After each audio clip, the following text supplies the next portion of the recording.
Is Reverend Xiangtian dead or alive? Xiao Hua closed his magic eye and held his chin. He looked at the sky and the mess below him and began to ponder. Reverend Xiao. A slightly cautious and respectful voice sounded. Xiao Hua looked up and saw that it was Reverend Yuan Qing who was closest to him. At this moment, Reverend Yuan Qing's face was filled with an indescribable awkwardness and bitterness. Xiao Hua had pretended to injure him twice and he had ignored both times. Previously, he had said very well in front of Xiao Hua that they would work together. How could his actions convince Reverend Yuan Qing? The other 4 nascent soul cultivators all stood behind Reverend Yuan Qing. Similarly, their previous arrogance was restrained. Facing a Dao sect senior who had broken the Star Lord Great Formation by himself, they didn't have the qualifications to be arrogant. The most important thing was that the Tingjiao shears that killed Reverend Xiangtian was still floating in the air. No one knew if it would fall on their necks or not. Xiao Hua's face didn't show any anger, nor did he have any intention of scolding them. Instead, he looked at them and said, "The formation has been broken. You all go to the Jade Box and see if there are any other rare treasures near the mountain range." Yes, this junior understands. Although Taoist Master Yuan Qing's cultivation was not the highest among the 5, he was, after all, familiar with Xiao Hua. He hurriedly bowed and agreed. Then, he discussed with the other 4 in a low voice. In a moment, the 5 of them spread out in 5 different directions, releasing their divine senses to slowly search. Xiao Hua looked at the backs of the 5 people. With a wave of his hand, the Tingjiao shears appeared in his hand. Looking at the golden half of the Tingjiao shears, Xiao Hua sighed in his heart. His current strength was comparable to the spirit severing stage, but the magic treasure in his hand was not strong enough. Currently, he could only use the soaring Wirm scissors, the ocean overturning seal, the spirit slaying light, and the icefall mirror. Of these 4 magic treasures, only the ocean overturning seal was complete. The other 3 were incomplete. The spirit extermination vital light had yet to be successfully refined, and the soaring dragon scissors and the ice deadly mirror were damaged and incomplete. Although Xiao Hua now had the means to refine spirit treasures, he still couldn't decide which magic treasure to refine into his life source magic treasure. Compared to the damaged soaring dragon scissors and the ice deadly mirror, the ocean overturning seal's power was slightly lacking. It was not even comparable to the wishful staff. However, if he were to refine the soaring dragon scissors and the ice deadly mirror into spirit treasures, Xiao Hua felt that it was inappropriate. It could even be said that it was not worth it. Previously, Xiao Hua's main goal was to refine the 5 elements wishful staff, but after much effort, he discovered that what he was refining was only the heaven leveling staff. Now, he had finally obtained the main material for the refining of the 5 elements wishful heaven cudgel. However, it was a huge task to refine it. It was definitely not something he could complete now. This made Xiao Hua feel as if he was drawing water with a bamboo basket. It's difficult. Xiao Hua sighed. With a turn of his hand, he put the soaring dragon scissors into the space. Then, with a move of his finger, he took out the sword gourd. Now, the sword gourd was extremely powerful. Even Jing Mulong was buried under the spirit extermination vital light. However, there was another problem with the spirit extermination vital light that was difficult to solve. That was, the sword light was not very sharp. Not to mention Jing Mulong, who was a 5th grade elemental power, even Reverend Xiangtian and Ling Qinga, who were 4th grade elemental power, could withstand it. Of course, Xiao Hua also knew that the extreme magnetic light was the key to refining the spirit extermination vital light, but he couldn't find the extreme magnetic light. How can a spirit treasure be easy to refine? Looking at the sword gourd, Xiao Hua's heart gave birth to a realization. Although this Xiao's magic treasures are not very useful, they are gradually being perfected. When the opportunity comes, this Xiao's spirit treasure will be earth-shattering, right? The ancients often say that haste makes waste. This is probably the case. After putting away the sword gourd, Xiaohua released his divine sense and looked around at the 5 nascent soul cultivators who were searching for him. Then, he released his soul awareness to search for Su Tingzi's location. Compared to Reverend Yuan Qing, Xiaohua cared more about Su Tingzi. After all, Su Tingzi had received Xiaohua's instructions to use him as bait to lure Jing Mulong out. Xiaohua would remember this favor. After looking for a moment, Xiaohua recalled a little, identified a direction, and flew in a certain direction. Then, he released his Buddhist awareness to look around. As he looked, Xiaohua couldn't help but be moved. Then, his figure flashed and he entered the ground. After a moment, he flew out again. In his hand, he was holding an earth-yellow magic treasure that was several feet in size. This earth-yellow magic treasure was Su Tingzi's heaven-shaking hammer. Gently placing the heaven-shaking hammer on the ground, Xiaohua stretched out his index finger. At the tip of his finger, a similarly earthy yellow light landed on the heaven-shaking hammer like a sharp thorn. The heaven-shaking hammer let out a soft rumble and slowly retracted. It returned to the size of a palm and landed in Xiaohua's hand. Looking at the ground now, it was a rather tragic sight. Inside, Su Tingzi's face was yellow and his eyes were tightly shut. Just as he moved his eyeballs, he opened his eyelids with difficulty. Of the nearly 20 golden core cultivators behind him, only 9 were alive. The other 10 had already turned into broken limbs. Even though these 9 people were still alive, Xiaohua's Buddha's consciousness had already swept over them. He had already found out that these 9 people were already seriously injured. Not only had their corporeal bodies been damaged, but even their golden cores had also been shattered. If they didn't take the spirit pills as soon as possible, then they would die in less than 2 hours. Taoist Master Xiao. Su Tingzi opened his eyes and saw that it was Xiaohua. Joy appeared on his face. He forced a smile and said, "I didn't disappoint you." Xiaohua nodded. Fellow Taoists, righteousness is something that I will remember in my heart. Not only did you help me lure out the star monarch guarding the array, you even protected the 9 golden core disciples. Although you were heavily injured, their lives were saved. Su Tingzi slowly sat up and looked at the 9 golden core cultivators. He sighed and said, "Their lives are saved for now, but they will die sooner or later. I was moved by Taoist Master Xiao and became a good person for once." Xiaohua said with a smile, "Good people will be rewarded. Fellow Taoist, you didn't care about your own safety and used your natal magic treasure to protect them. How can I let them die?"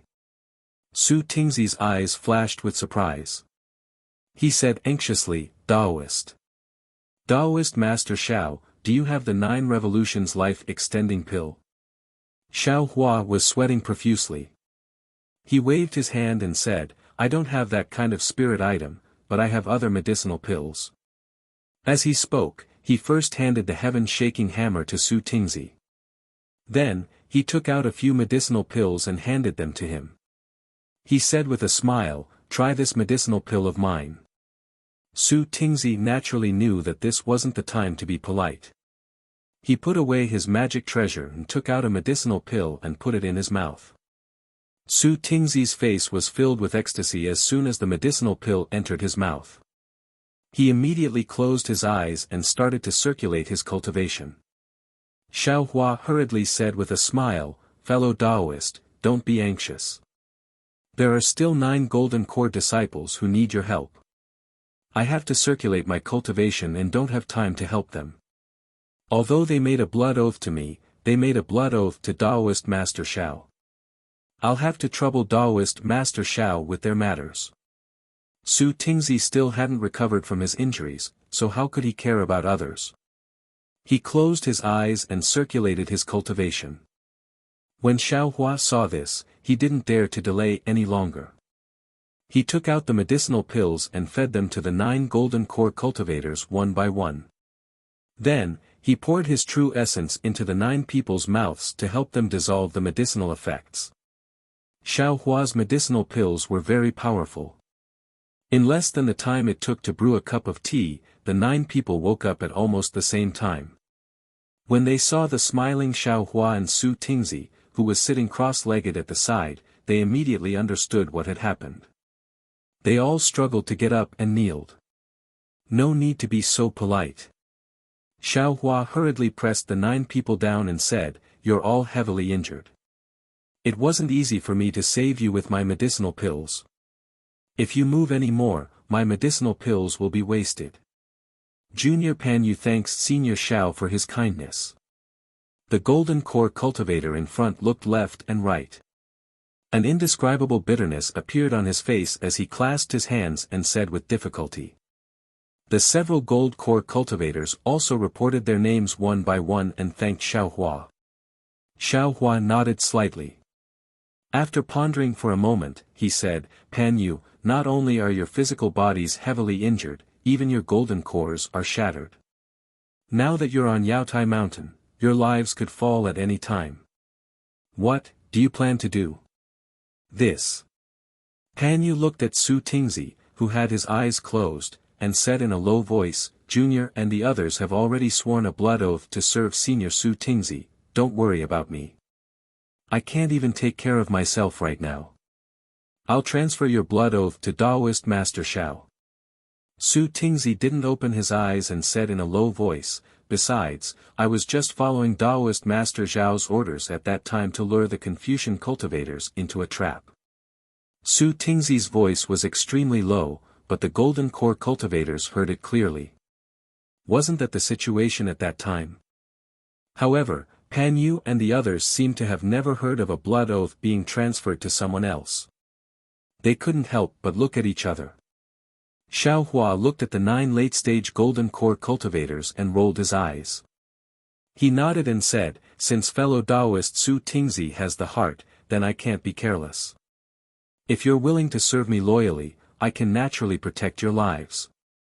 As long as I can walk out of Yaotai Mountain, I'll definitely bring you out. Moreover, I can also guarantee your future cultivation, including cultivation methods, medicinal pills, and other things." Chapter 36:16. Thank you, Senior. We are willing to pledge our loyalty to Senior. Pan Yu and the others were overjoyed. Being able to pledge their loyalty to someone as powerful as Xiao Hua naturally brought them many benefits.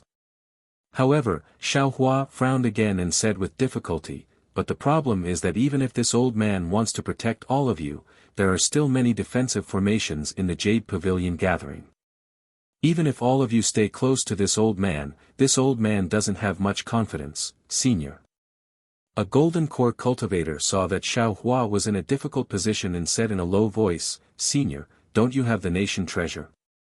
That thing can be used to suppress cultivators of our generation, so it can naturally contain us. It won't be too late to let us out after Senior leaves the Jade Pavilion conference." In fact, Xiao Hua originally wanted to let them enter his Qiankuan bag or spirit storage bag, but after hearing this golden core cultivator's words, he couldn't help but be overjoyed. He nodded and said, "All right, then I'll have to trouble you all. Daoist Master Xiao." Su Tingzi opened his eyes and hurriedly called out, "You should also suppress I. Why do I feel like I won't be able to last until the Jade Pavilion conference ends with my injuries?" "That's fine," Xiao Hua said with a smile, "as long as fellow Daoist doesn't worry, I can enter." Su Tingzi's words were half a joke. After all, once he entered the mountain and river seal, his entire life would be in Xiao Hua's hands. No matter what Xiao Hua did to him, he wouldn't be able to resist. However, when Su Tingzi heard Xiao Hua's straightforward answer and thought about his impression of Xiao Hua in this short period of time, he couldn't help but be tempted. After Xiao Hua finished speaking with Su Tingzi, he raised his hand and took out 9 medicinal pills. He handed them to Pan Yu and the others and said, "These are the medicinal pills that I used before. They should be able to help you all condense your golden cores. Take them now, and after I put you all into the mountain and river seal, you can take advantage of this time to cultivate." Condense golden cores. Han Yu and the others could not believe their ears. They all carefully received the mountain river seal and hurriedly put it into the air. Xiaohua did not hold back and had dragon vein. Xiaohua used the mountain river seal to suppress the 9 people inside. Su Tingzi was moved. Although Xiaohua didn't say who refined this pill, Su Tingzi had never heard of any famous alchemist in the hidden immortal continent who could refine this legendary pill. Even if Xiaohua didn't know how to refine pills, if Xiaohua was able to get acquainted with this kind of person, he would definitely be able to gain some benefits if he befriended Xiaohua. Therefore, without waiting for Xiaohua to speak, Su Tingzi took the initiative and said with a smile, "Daoist Master Xiao, there is also I, don't forget. Is fellow Daoist really willing?" Xiaohua smiled meaningfully. "I thought fellow Daoist was just joking." "Sigh, didn't Daoist Master Xiao say it already? Good people have good karma. I just did a good deed. Spiritual Master, you should let I have a good karma, right?" Su Tingzi blinked his eyes and smiled. When Xiaohua heard this, he nodded solemnly and said, "Fellow Daoist, don't worry. I won't disappoint you. Many thanks, Daoist Master Xiao." Ever since Su Tingzi woke up, he had been calling Xiaohua Daoist Master Xiao instead of fellow Daoist Xiao. Dragon Vein. Xiaohua activated the mountain and river seal. Just as he was about to put Su Tingzi away, Su Tingzi suddenly shouted, "Daoist Master Xiao, please wait." "Oh." Xiaohua said with a smile that wasn't a smile, "Fellow Daoist, are you regretting it?" "No." Su Tingzi waved his hand. "Previously, inside the defensive formation, I saw 2 strange things. Now that I suddenly remembered, I have to remind Daoist Master. Fellow Daoist, please speak." Xiaohua was bewildered. After hearing Su Tingzi talk about the 2 nascent soul cultivators' nascent souls disappearing after their deaths, he asked again, then. "Fellow Daoist, do you know if such strange things happened in the Jade Pavilion gathering?" Su Tingzi shook his head slightly. "This. I don't know. However, from what I know, it doesn't seem to be the case. Of course, it said that there are many defensive formations in the Jade Pavilion gathering, and every defensive formation is different. Perhaps the defensive formation we fell into is different from the others." I understand. I'll pay attention." Xiaohua temporarily suppressed his doubts and said, "Fellow Daoist, you should go back and cultivate." As he spoke, he activated the mountain and river seal and suppressed Su Tingzi. After putting everyone away, Xiaohua looked at the mountain and river seal in his hand and smiled. This mountain and river seal was actually a bit similar to a cosmos bag, but the space inside was much larger. Putting people into a cosmos bag sounded very disgusting, but if it was put into the mountain and river seal, it sounded more comfortable. However, in reality, what was the difference? It wasn't as comfortable as his own space. A nation weapon, a nation weapon. A nation weapon, how interesting. Xiaohua spun the mountain and river seal in his hand and put it back into his meridians. He looked up at the clear sky and muttered, "Damn it, we wanted me to keep a low profile, but I broke a Celestial Lord's defensive formation as soon as I arrived and even killed a Celestial Lord. How can I keep a low profile in the future? Now that the defensive formation is broken and the Celestial Lord is dead, Kong Hongwu will fly into a rage. I really don't know what methods he'll use to deal with me. It seems that he won't rest until he's dead. It's time for me to change my appearance." On the Jade Mountain, within the Celestial Lord Palace, there was a huge space. Kong Hongwu was standing in the starry sky with his hands behind his back. Behind Kong Hongwu were a boy and a girl. They each held a flute and a sword in their hands as they stood there respectfully. However, the 2 boys' gazes were different from Kong Hongwu's. Kong Hongwu narrowed his eyes as if he had a card up his sleeve. As for the 2 boys, they looked at the starry sky below them without blinking, their faces filled with anticipation. The stars in the starry sky were dazzling, and each star flickered with a different brilliance. Aside from the ordinary brilliance, there was also a faint mist. This mist was either like a thin thread or like cotton. It was actually different. However, if one looked carefully, they would be able to see the strangeness of the starry sky. Although there were many formations in the starry sky, they were sparse. It was far from being as dense as the real starry sky. Moreover, there were only a few dozen stars that could be considered dense. The brilliance of these stars linked together, and they were either shaped like a rooster or a black bear. It was very dazzling. If Xiao Hua was here, he would definitely be able to tell that there were exactly 28 stars in these dozens of spots. They were the 28 lunar mansions. There was another special place in the starry sky. Under the starry sky, there was something that looked like a long river. This thing seemed to hold up the entire starry sky. Above the long river, there were layers of purple clouds. Between the layers, there were mountains, ridges, long rivers, streams, and so on. Occasionally, the shadows of cities and farmhouses could be seen. Suddenly, on a star that was not shining brightly, a small light dust fell like a meteor. This light dust fell into the long river under the starry sky. At the same time, a thin white line rushed out from the long river and caught the light dust.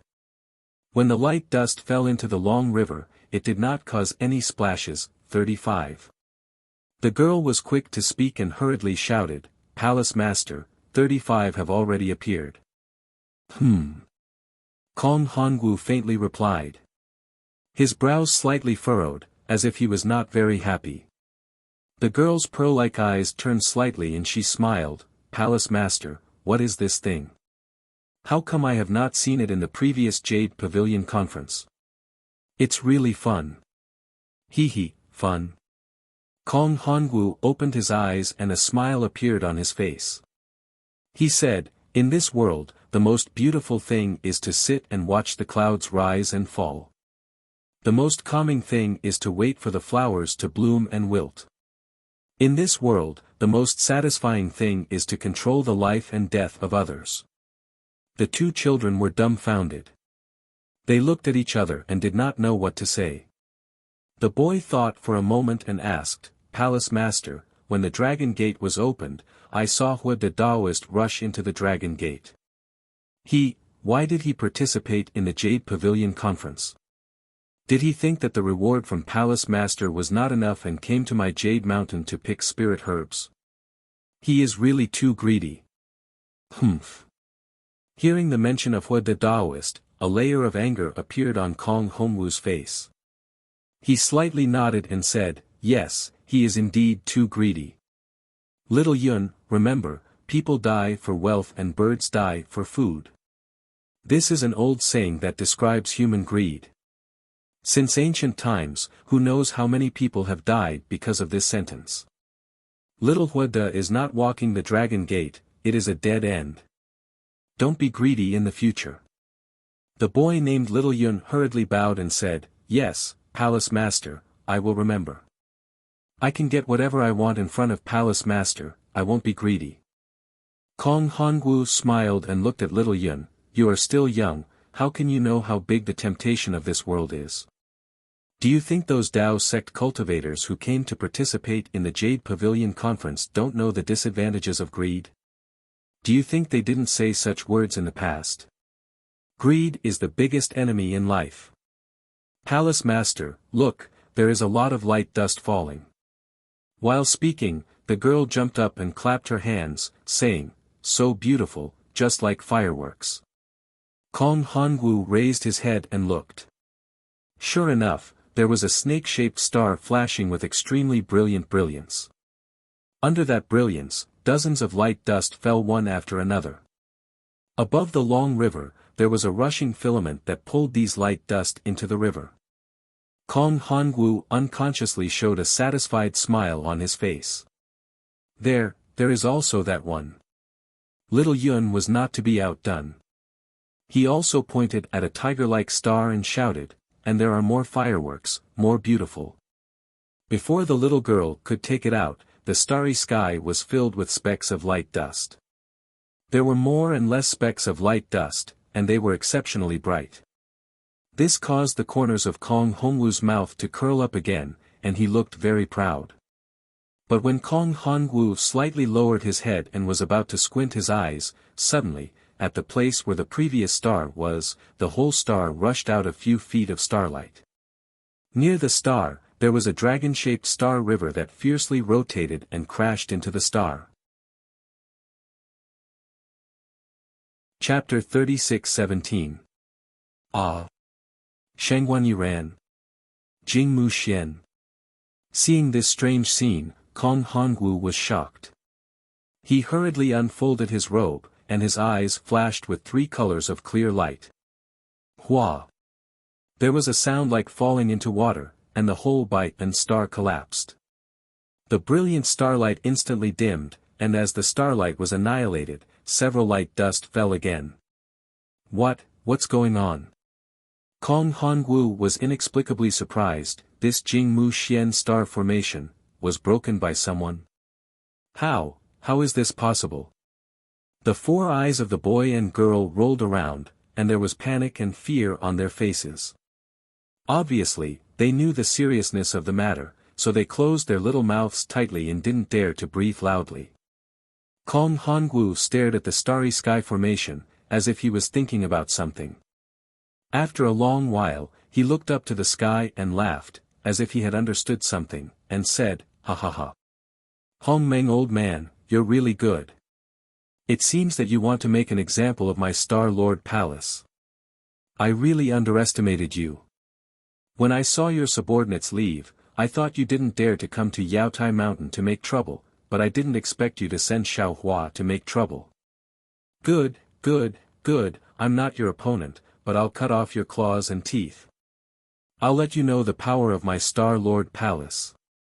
After saying that, Kong Hongwu raised his hand, and the sword in Xiao Yun's hand flew up with a clang, and landed in the starry sky. Kong Hongwu patted his own head, and a puff. 3-colored air column spurted out, and condensed into a Z in the air. Except for the abnormal skin color, this Z was also dressed in a Confucian robe, and looked like a real person. This Z stretched out his hand, and the sword fell into his hand. Immediately, jumping inscriptions flew out from the sword, and the inscriptions made a clear chanting sound. The chanting sound was full of rhythm, and strands of noble qi, which were as thin as hair but condensed with terrifying power, came out of the void and crashed into the inscriptions. Layers of extraordinary splendor mixed with clouds gushed out from the surface of the inscriptions. In the time it took to eat a meal, the inscriptions on the whole sword rushed into the air, and condensed into the appearance of a golden-armored celestial man. "Please." Kong Hongwu lightly opened his mouth and spat out a word. Thousands of rays of light flew out of the Z's mouth and landed on the forehead of the golden-armored celestial man. The rays of light converged and turned into the inscriptions of the sun, moon, and star. Then, the Z waved his hand and pointed the sword at the center of the 3 inscriptions. The golden-armored celestial man flashed with an intense golden light and rushed into the starry sky. Boom! With a soft sound, the golden-armored celestial man disappeared. At the same time, a blood-red star with a long tail flew out from where the golden-armored celestial man disappeared. On top of the star, there were shadows of the sun and moon that were flashing with different colors of clouds. Xiao Hua retracted his gaze from the horizon and released his Buddhist sense to check the area again. He didn't find anyone alive. Only then did he fly to the place where Reverend Xiangtian was killed. Reverend Xiangtian's corpse had been split into 2 and looked very bloody. Xiao Hua waved his hand and a samadhi true fire fell and burned the corpse. He then raised his hand and took a few Qinkuan bags. Xiao Hua opened them and looked inside. There were many things inside. Xiao Hua didn't have time to look at them carefully and casually threw them into his space. Daoist Xiang Tian's cold plum flying sword was also thrown to the ground. However, this sword was Daoist Xiang Tian's life treasure. Since Taoist Xiang Tian's nascent soul was holding a small sword, even if Xiao Hua erased the origin soul imprint on it, it wouldn't be of much use. However, Xiao Hua only hesitated for a moment. He raised his hand and the cold plum sword fell into his hand. Without the slightest hesitation, he erased the nascent divinity within it and put it away. A magic treasure painstakingly refined by a nascent soul cultivator could definitely be given to an ordinary core formation disciple. It's here, it's here. At this moment, a cultivator's hoarse voice sounded. Xiao Hua looked up and saw that it was one of the cultivators that Taoist Yuan Qing sent to search for the jade box. Xiao Hua urged his body to fly towards that person. The other 4 people also stopped searching and flew towards that person's location. When Xiao Hua arrived, that person had already taken out the jade box from the collapsed mountain rocks. This place was already very far from the cliff where the jade box was previously placed. Moreover, the surrounding mountain rocks, debris, and fallen ancient trees were all present. It was really a mess. From time to time, there would be some fog, weak wind, and other things rushing out. If one didn't look carefully, it would really be difficult to find it. That person was slightly thin and his face was pale. When he saw Xiao Hua fly over, he hurriedly handed over the jade box and said with a smile, "Senior Xiao." Xiao Hua glanced at the jade box and said indifferently, "Wait a moment. Let's wait for them to arrive." Yes, that person didn't dare to say anything else. He held the jade box in his hand and stood in the air. Seeing that Taoist Yuan Qing and the others still hadn't arrived, Xiao Hua asked again, "How should I address you, fellow Taoist?" "Senior Xiao, you're too polite. I'm Taoist Jingting." Taoist Jingting was flattered when he heard Xiao Hua call him fellow Taoist. "You found this thing, so it should be yours. However, I need the Imperial Preceptor's lot. If it's the lot of the Imperial Preceptor, then it belongs to me." Xiao Hua said, "However, I'll give you some compensation." "I wouldn't dare." Taoist Jingting said hurriedly, "With Senior's ability, finding this thing is as easy as lifting a finger. It's my honor to be of service to Senior. Even if it's the 3 treasures mentioned by Star Lord Palace, I'm willing to offer them to Senior." "Oh." Xiao Hua stared blankly for a moment, somewhat puzzled. He rubbed his chin, embarrassed by his own deterrence. Although he was somewhat puzzled when he saw Xiao Hua, Taoist Jingting didn't explain much when he saw Taoist Yuan Qing and the others flying over. He just waited quietly on the side. When Taoist Yuan Qing saw the jade box in Taoist Jingting's hand, a smile immediately appeared on his face. He cupped his hands and said, "Congratulations, Senior." "Hee, congratulations, congratulations." Xiao Hua nodded slightly. Taoist Yuan Qing took out a few more jade boxes from his bosom and handed them to Xiao Hua, saying, "Also, these are some spiritual herbs and spiritual objects that Junior found nearby. Senior saved Junior's life. Junior has nothing to repay Senior, so I'll take these as my thanks to Senior." Xiao Hua took a deep look at Taoist Yuan Qing and didn't refuse. He took them with a smile and said, "Since that's the case, I'll accept these things. Fellow Taoist Yuan Qing, you don't have to keep talking about your so-called kindness. I'll listen to Taoist Zhao's instructions." Taoist Yuan Qing was very happy. After answering respectfully, he stood to the side. Xiao Hua understood, so how could the other 3 nascent soul cultivators not understand? They all took out a few jade boxes from their Qinquan bags. Who knew if they found them in such a short time? They all handed them to Xiao Hua. Xiao Hua took them one by one without hesitation. He roughly looked at them and sent them into his space. Then, he looked at Taoist Jingting and said, "I've always liked to be magnanimous.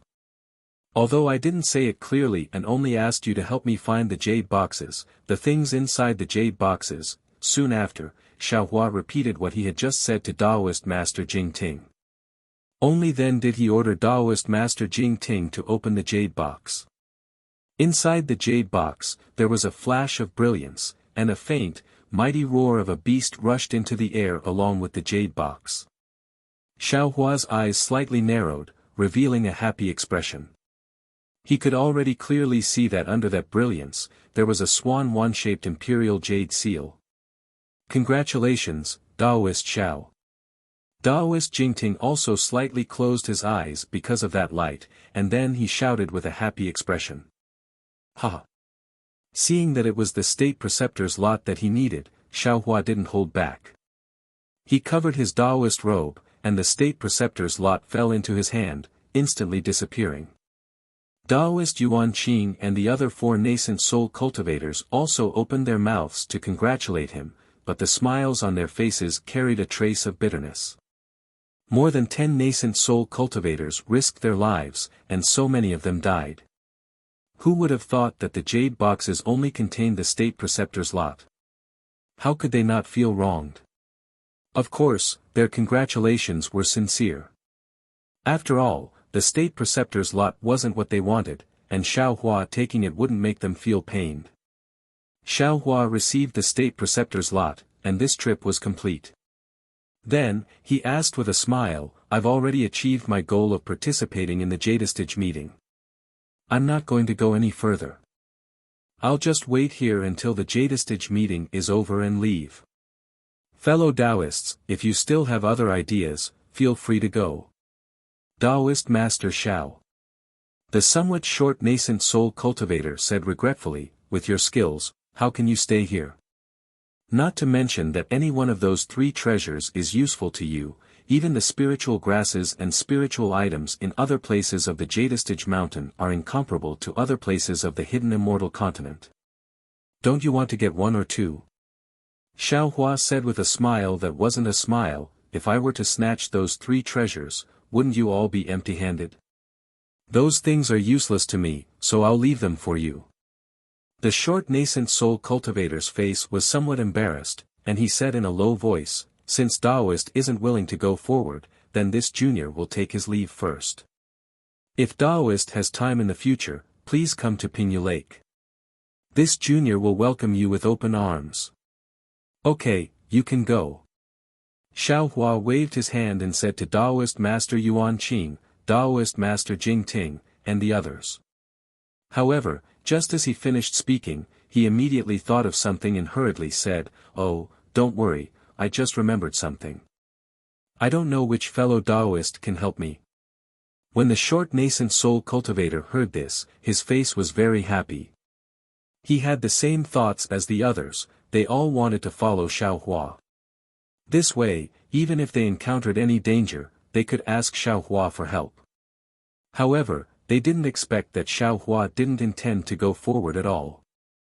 At this time, hearing Xiaohua's words, the cultivator hurriedly said, I don't know what Daoist master wants to do. Oh, it's nothing. I just want to ask you, who knows about the heavenly soul, earthly soul, and mortal essence? Xiaohua said with a smile.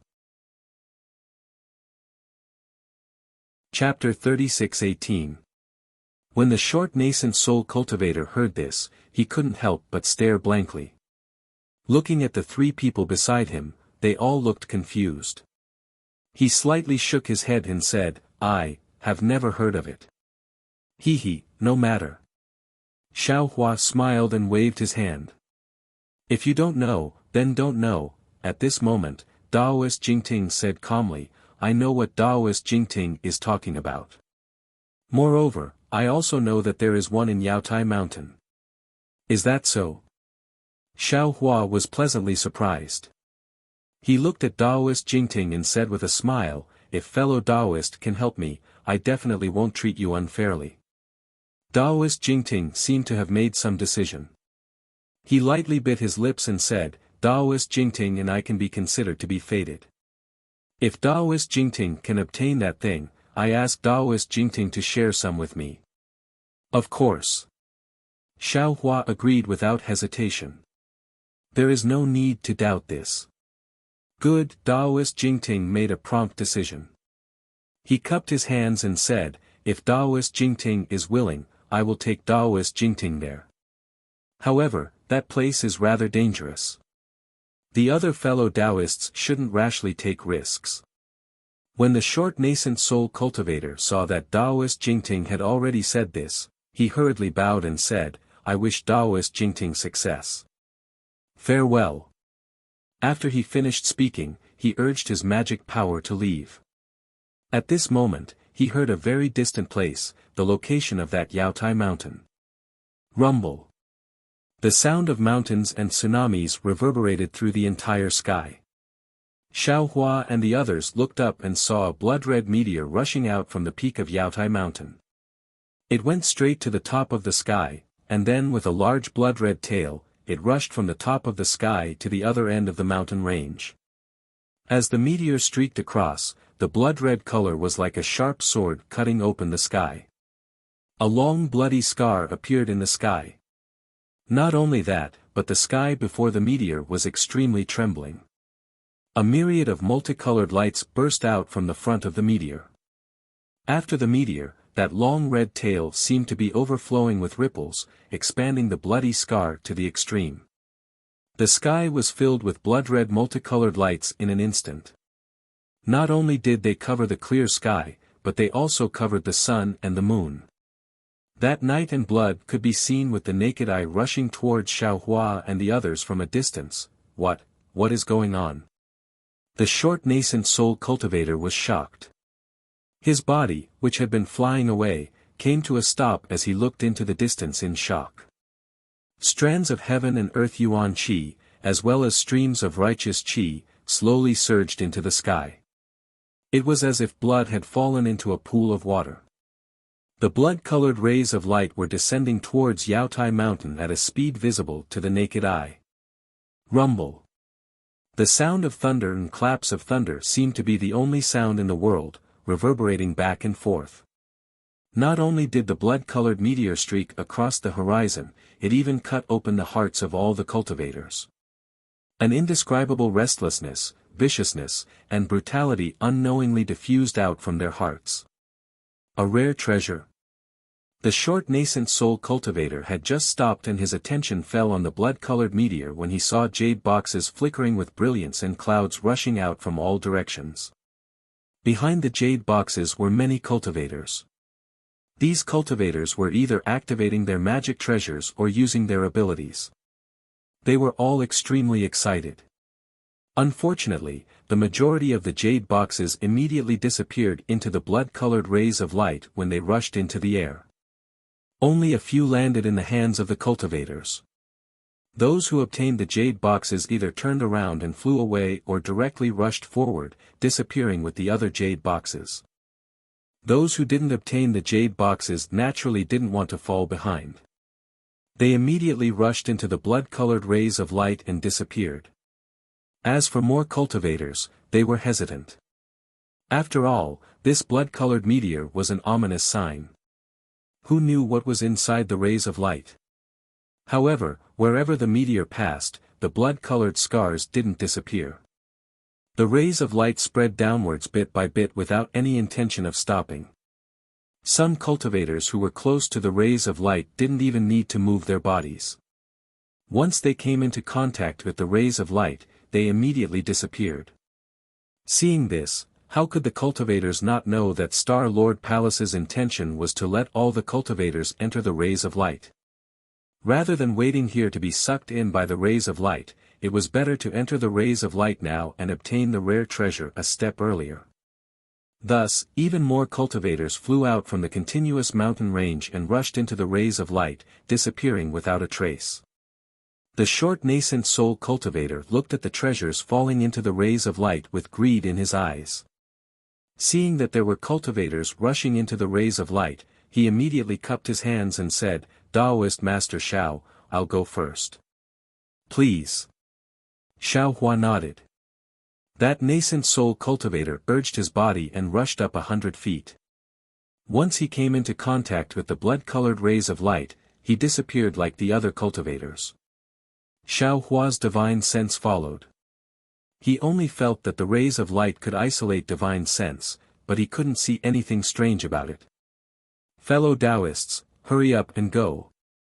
Xiao Hua urged, then said to Taoist Master Jingting, fellow Taoist Jingting, you can lead the way. From the looks of it, Star Lord Palace wants to drive us to a place. The defensive formation from before might be closed. When Taoist Master Jingting heard this, he immediately understood. He hurriedly nodded and said, Taoist Master, please follow me. As he said this, Taoist Master Jingting also urged his body and flew towards a place. The other nascent soul cultivators cupped their hands towards Xiao Hua and also rushed into the rays of light somewhat hurriedly.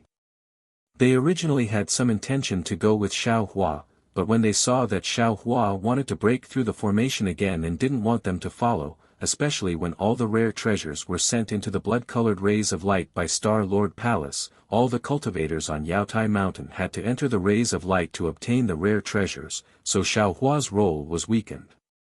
Therefore, they also dispelled the idea of advancing and retreating with Xiao Hua. Taoist Master Yuanqing looked at the nascent soul cultivator who flew away, his face unmoved. He calmly said to Xiao Hua, Taoist Master Xiao, Junior's cultivation is limited. I'm afraid it won't be easy for me to escape from Yaotai Mountain. I can't not follow you. You won't drive me away, right? How is that possible? Xiao Hua laughed. His body flew up and rushed out after Taoist Master Jingting. He even said, but if you want to follow us, don't call me senior in the future. Taoist Master Yuanqing laughed. His Taoist robe fluttered as he chased after Xiao Hua. He also said, Taoist Master Xiao, if you say so, how can I not follow your orders? The three of them flew towards this place for about the time it took to eat a meal. Just as Xiao Hua thought, the entire Yaotai Mountain was completely covered by the rays of light like volcanic clouds. Under the rays of light, rare treasures and spiritual objects flew out one after another. Not to mention that the defensive formation was gradually closing, even if it wasn't, who would still stay here when the formation was empty? Jinren Jingting saw them flying over several mountain ranges, flying and stopping. In the ancient forest, which was more than 100 feet high, they found a sandbar where 3 streams converged. Jinren Jingting stopped. He turned his head and narrowed his eyes to look at the multicolored light falling from above and behind him. He said, Jinren Xiao, this is the place where the elites are. Although the rays of light will activate the defensive formation, it's 90% similar to the records I've obtained. Xiao Hua's divine sense swept out. He saw that the vast chi above the sandbar was mixed with obscure inscriptions that blocked his divine sense. He knew this should be one of the defensive formations of Star Lord Hall. He then looked at the lush ancient trees on the left side that blocked the blood-colored rays of light. If Taoist Master Jingting didn't bring him here, he probably wouldn't have found this place. So Xiao Hua said with a smile, fellow Taoist Jingting, before I came here, I also asked several fellow Taoists for advice. According to them, this Yaotai gathering is completely different from the previous one. There's nothing to learn from them. I wonder how fellow Taoist got the information about this place. Reverend Jingting looks at Xiao Hua, then looks at Reverend Yuanqing, who is following behind him.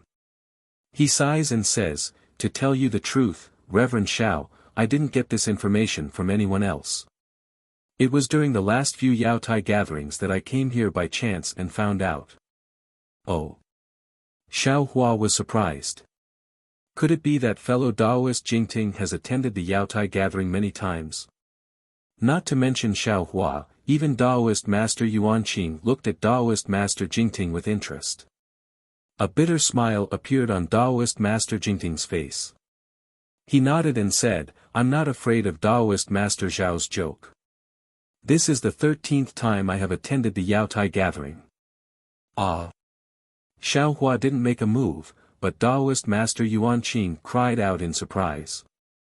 However, after being surprised, Taoist Master Yuanqing became somewhat embarrassed. He said with a smile, fellow Taoist Jingting, you think too much. This Yaotai gathering is also the 3rd time I've attended. You've only attended a few more times than me. I'm afraid I'm the pot calling the kettle black. Alas! Taoist Master Jingting sighed. His voice was full of bitterness and helplessness. He looked at the sandbar in front of him and said, "Fellow Taoists, please don't laugh at me.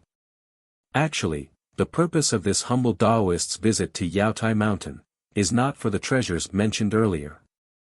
This humble Taoist is also not interested in the 3 treasures that Star Lord Palace has taken out. This humble Taoist's purpose is the same as that of Taoist Xiao." Oh. Xiao Hua raised his eyes to look at Taoist Master Jingting and asked curiously, "Could it be? Fellow Taoist Jingting has attended the Yaotai gathering 12 times just for the Imperial Preceptor's lot. And 12 times, you actually didn't get it?" Taoist Master Yuan Qing was also surprised. After all, it wasn't particularly difficult to get the Imperial Preceptor's lot when one's cultivation had reached the middle nascent soul stage. As long as one's luck wasn't too bad, one could get it by attending the Yaotai gathering once. How could one be like Taoist Master Jingting, who had attended the Yaotai gathering 12 times and still hadn't gotten it? Taoist Master Jingting originally wanted to urge Xiao Hua, but when he saw Xiao Hua looking at him with great interest and seemed to have already released his divine sense, he knew that Xiao Hua was observing the defensive formation in front of him.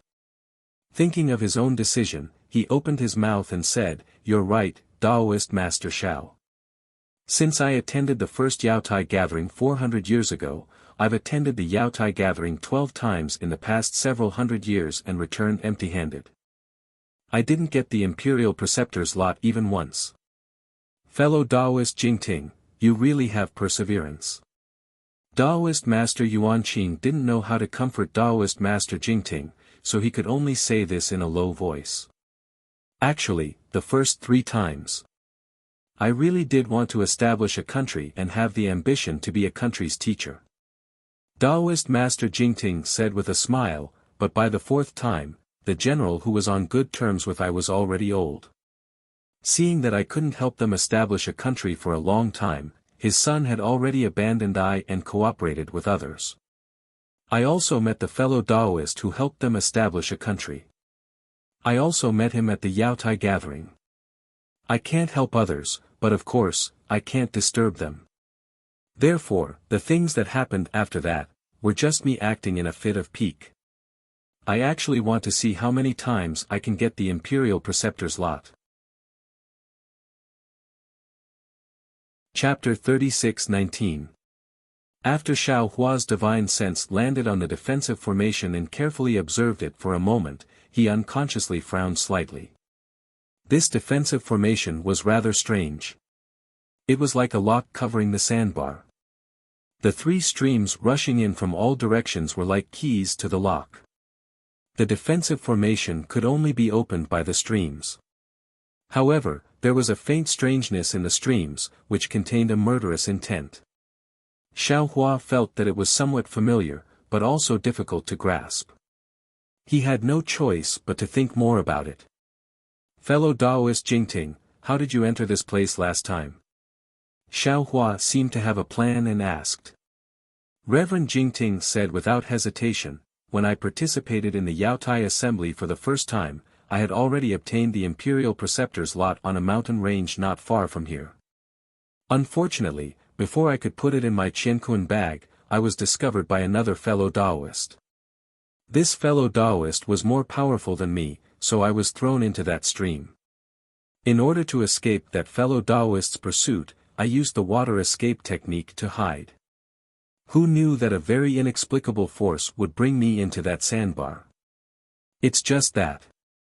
I only entered the sandbar for a very short time. I was only able to see the situation inside before I was brought out. Later on, by chance and coincidence, I found out that inside was the Renjing that ordinary Taoist cultivators of my sect talked about. Alas, since I knew this thing was the Renjing, I had to come here every time I came here to take a look. However, apart from the first time, this was the only time I could see the surrounding ancient trees.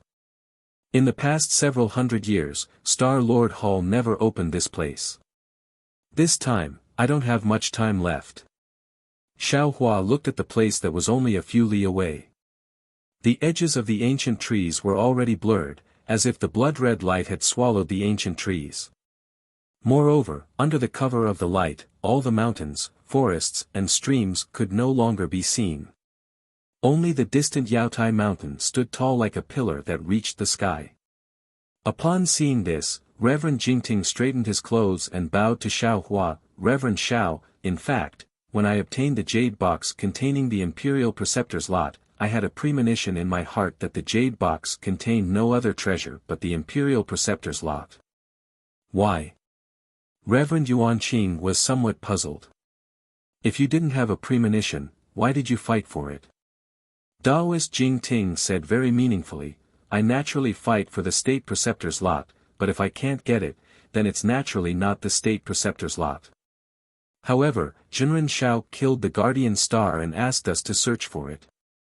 The only thing I could find was the Imperial Master's lot.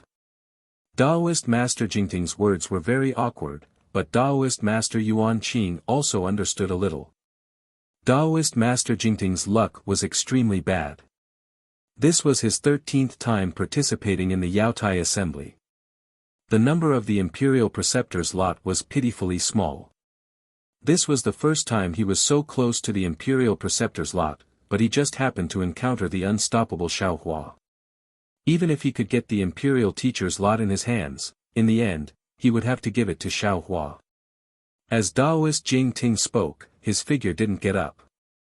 Since the heavens let me present the Imperial Preceptor's lot with both hands, then it's also letting me serve Taoist.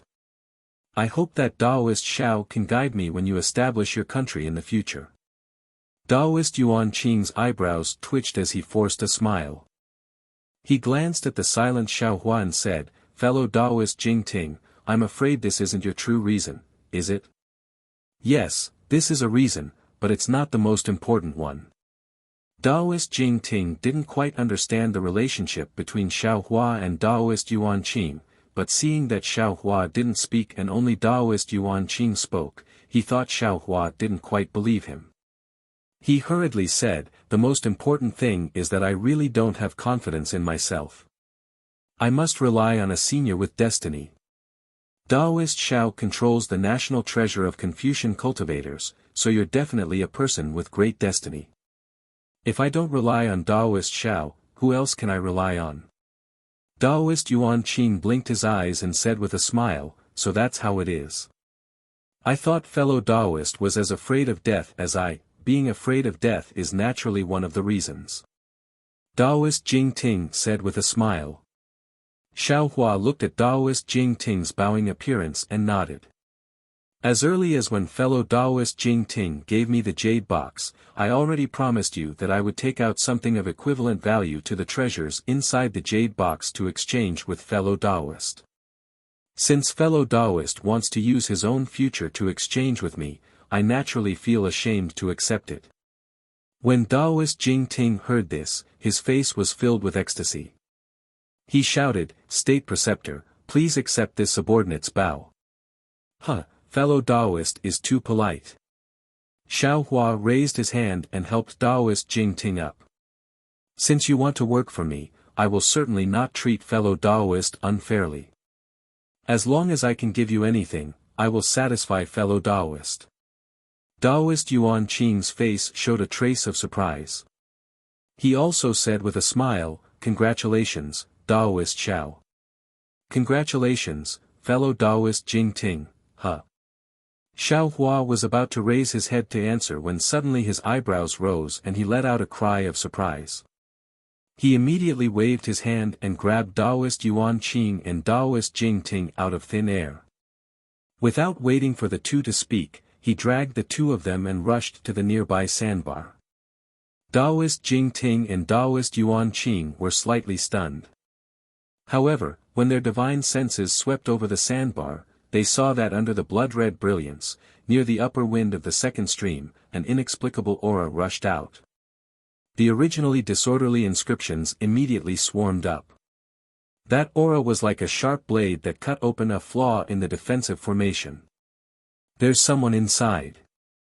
Taoist Jing Ting exclaimed in a low voice and looked at Taoist Yuan Qing. The two of them looked at each other with surprise. The inscriptions were like a fountain, and the noble spirit swarmed out. This noble spirit was like an incomparably sharp flying sword, and it slashed in the air with a whooshing sound. Strands of fine texture appeared in the void, and the white clouds were turned into nothingness by these fine texture. Xiao Hua brought the two of them with him. His whole body flashed with a faint golden light.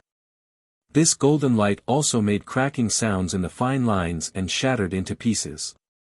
However, the moment it shattered, the golden light condensed again. Go! Xiao Hua landed in the middle of the inscriptions and waved his hand. A ray of brilliance appeared, like a huge fist crashing into the inscriptions. Boom! Thousands of inscriptions were forcibly suppressed. The place where the aura appeared was torn apart by this fist. The aura that rushed out became more and more violent. However, just as the aura rushed out, an ear-piercing beast roar was heard from within the crack. The aura suddenly converged, and even a kind of weakness and helplessness leaked out from the aura. Demonic beast. Xiao Hua was slightly stunned. He made a hand seal to protect himself and the others. As his body crashed into the crack, his divine sense rushed inside. Oh! This is somewhat interesting. Xiao Hua landed in the defensive formation. His divine sense had already seen the situation inside the formation clearly. His face unconsciously revealed an expression of interest. He saw that this place was several acres in size. 3 streams rushed into the sandbar, dividing the sandbar into 3 parts. And the 3 streams converged at the center of the sandbar. A layer of watery splendor rushed out from the center of the sandbar, covering a part of the sandbar. Moreover, with Xiao Hua's divine sense, he had already sensed the mana fluctuations of this splendor. What was covering a part of the sandbar was actually a Taoist magic array. Looking above the sandbar, the aura that rushed out of the defensive formation came from a demonic beast that was several tens of meters in size. This demonic beast had long ears, blood-red eyes, and a 3-petaled mouth. It was very similar to an ordinary rabbit. However, this demonic beast's fur was brownish-red, and its tail was several tens of meters long. How could a rabbit compare to the bloodthirst in its eyes and the vicious aura on its huge demonic body? Below the demonic beast's body, 2 forelimbs that were like human arms were currently covered in a scarlet ring of fire. This ring of fire burned with flames that were several feet high, roasting the demonic beast's forelimbs black. A pungent smell pervaded the air. Not only that, but above the demonic beast's head, a 3-pronged trident that was more than a foot long was emitting a 3-colored brilliance that firmly covered the demonic beast's head. The demonic beast's thunderous roars could not be heard. In front of the demonic beast, there were several nascent soul cultivators who were flying in a circle in midair. The 3 at the front were forming hand seals and activating their magic treasures. The 4 at the left were holding magic treasures in their hands and coldly looking at a female cultivator wearing dark reddish-purple clothes behind the demonic beast. Xiao Hua brought Daoist Yuan Qing and Daoist Jing Ting into the defensive formation. The 7 of them were immediately alerted.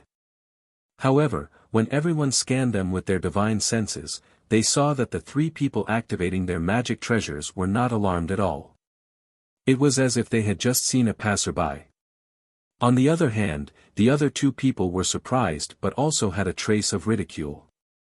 Xiao Hua also knew these 2 people. Weren't they the 2 cultivators that Xiao Hua had met on the night before he entered Mount Yaotai and participated in the trade fair?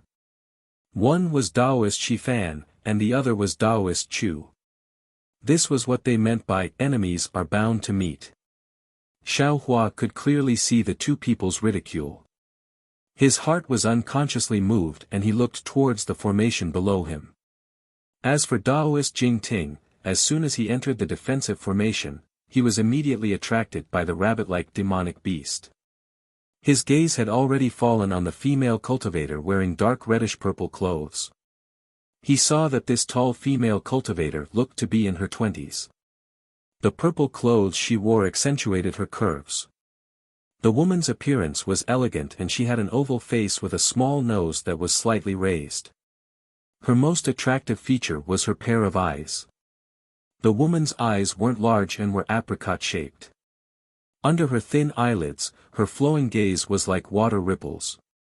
The woman's gaze swept past Xiaohua and the others. Immediately, a kind of faint sadness emerged in everyone's hearts. This sadness seemed to be a reflection of the female cultivator's unfortunate life, but it also seemed to be a kind of pity for the female cultivator. Because at this moment, the woman's face was pale and flushed. Obviously, she was injured. On top of the woman's head, a simple and unadorned jade pendant emitted a misty brilliance that firmly enveloped the woman. However, this brilliance was as thin as paper. It seemed that any random magic treasure could break through the woman's defensive magic treasure. Aoo. Seeing that another person had rushed into the defensive formation, the demonic beast opened its mouth and roared. Its body struggled with all its might and a kind of dense demonic fog sprayed out from its mouth. However, under the confinement of the trident, that dense fog couldn't reach very far. Even the demonic beast's twisting body overflowed with runes. These runes were like ropes that trapped the demonic beast. Chapter 36:20. Oh. Fellow Taoist Jingting, could it be, you know this female cultivator? Xiaohua withdrew his gaze from the formation and turned to look at Master Taoist Jingting, asking in a low voice. When Master Taoist Jingting heard this, he hastily said, reporting to Master Taoist, I do know this female cultivator. Didn't I tell you before? I've been here many times in the past 400 years, and I've met this female cultivator twice. Her name is Li Jing, and her Taoist name is Fairy Jing. Oh. Xiaohua looked at Master Taoist Jingting with a smile that wasn't a smile and said, it seems this Fairy Jing has the same idea as fellow Taoist Jingting. Emicham, it seems so. Master Taoist Jingting looked at Fairy Jing's struggling appearance and sighed, although we didn't have a deep conversation on those two occasions, I already sensed it. Before entering Yaotai Mountain this time, I specifically looked for her but didn't see any trace of her. I didn't expect her luck to be better than mine. Master Taoist Yuanqing said in a low voice, Master Taoist Xiao, these 7 cultivators are all mid-nascent soul stage. For that Fairy Jing to be able to confront them, her cultivation isn't low. Right now, the two sides are in a deadlock. If Master Taoist wants to help, then we'll immediately take action. Otherwise, we'll head into the formation to look for her. Master Taoist Jingting said with a bitter smile, that Ren Jing can only be obtained one at a time. If Fairy Jing obtains it, I'm afraid we'll have to return empty-handed. When Xiaohua heard this, he faintly smiled and said with deep meaning, that's right. Since we've already arrived late, it's better to wait and see. Although Xiaohua's plan was well thought out, Fairy Jing's summon immediately shattered his plans.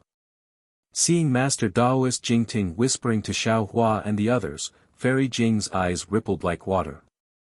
She said, Master Taoist Jingting, you've also come. Master Taoist Jingting's expression changed. If it was before, he would definitely fly into a rage. After all, Fairy Jing's words, whether intentional or not, had dragged him into the vortex. But fortunately, his anger only swept away for a moment, and he immediately calmed down. Beside him was Taoist Xiao, who was a 5th-grade origin power. Why should he care about the petty thoughts of others? Taoist Jingting was calm and didn't agree. The 7 cultivators surrounding him had a plan in their hearts. Everyone exchanged glances and transmitted a few words. Taoist Shifan and Taoist Chufeng flew out. Taoist Shifan was still able to cup his hands in salute, but Taoist Chufeng unexpectedly didn't even need to salute. He opened his mouth and said, Xiaohua, we've already come here first. The spiritual items here are also things we want. As the proverb says, a gentleman doesn't seize another's good things. I presume that a gentleman like Taoist, who has a graceful bearing, surely won't lower himself to the level of common people like us, right? Hee hee. Xiao Hua laughed. He laughed so hard that his eyes narrowed. He pointed at Fairy Jing and said, "The ancients have a saying that good men don't fight with women. You 7 big men actually besieged a female cultivator. Where are the manners of men?" Seeing that Xiao Hua didn't attack, Master Daoist Chu sneered in his heart, but he still said, "Fellow Daoist Xiao is wrong. Didn't you see this demonic beast? Although this woman is a Daoist cultivator, she actually raised demonic beasts and wallowed in evil with the 1,000 demonic saint realm demonic beasts. Where is the dignity of a Daoist cultivator? As Daoist cultivators, we naturally have the obligation to help this lost lamb return to the right path." Daoist Yuan Qing and Daoist Jing Ting were very astonished. The two of them didn't quite understand the meaning of Master Daoist Chu Feng's words, but seeing that Xiao Hua didn't move, the two of them simply ignored him. Master Daoist Chu Feng saw that Xiao Hua and the others were only standing in the air, and he was pleased with himself. Xiao Hua's gaze swept over the formation and he nodded again. "Fellow Daoists' words are very reasonable. Since that's the case, I won't disturb you guys from upholding justice for our Daoist sect. Farewell." "Yes, fellow Daoist Xiao, please." Master Daoist Chu Feng raised his brows and became even more pleased. He raised his hand and gestured with a somewhat strange tone. Xiao Hua pretended to turn around, but he suddenly opened his mouth again. "That's right, I heard that there's a strange treasure of Star-Lord Hall here. As the proverb says, treasures have no owner and only the virtuous can obtain them. I'll go take a look. I won't disturb you, will I?" "No, no, fellow Daoist Xiao, please." Master Daoist Chu Feng laughed until his stomach hurt. Beside him, Master Shifan also resisted the urge to laugh. They really didn't expect Xiao Hua to leave just like that. Of course, it couldn't be said that they didn't think about it, but they didn't dare to believe it. "All right." Xiao Hua turned around with a smile, but just as his figure moved, he clapped his hand again. A gust of wind whistled and golden light gushed out from the top of his head. It transformed into a palm that was tens of meters long and grabbed at the air. He even said coldly, "Brat, one is a traitor and the other is a strong-willed person. What qualifications do you have to speak to me? Now that everyone is besieging an orphan girl, you actually speak with conviction. If I don't kill you today, when will I?" "Ah." Master Daoist Chu Feng was really shocked. Although he was on guard before, he gradually let his guard down after seeing Xiao Hua being persuaded. However, he didn't expect Xiao Hua to immediately turn hostile as soon as he turned around. How was this still the pedantic cultivator in his heart? Spiritual Master Shifan was also caught off guard. By the time the two of them hurriedly formed hand seals and 2 rays of light rushed into the air to block Xiao Hua, the large hand had already grabbed down. The space within a radius of several hundred feet was controlled by Xiao Hua. The 2 hand seals rushed out like little loaches. They struggled in the air with all their might and were unable to move. Not only that, but when Xiao Hua's large hand grabbed down, the trident that had previously imprisoned the demonic beast immediately lost its brilliance and fell down. The rabbit-like demonic beast raised its head and cried out loudly. A dense demonic aura immediately gushed out and rushed toward the 3 people in front of it. At the same time, there were crackling sounds like beans being fried. One by one, jumping runes fell from the demonic beast's body. "Ah!" Seeing this, Fairy Jing was also stunned. However, the joy in her heart far surpassed the shock.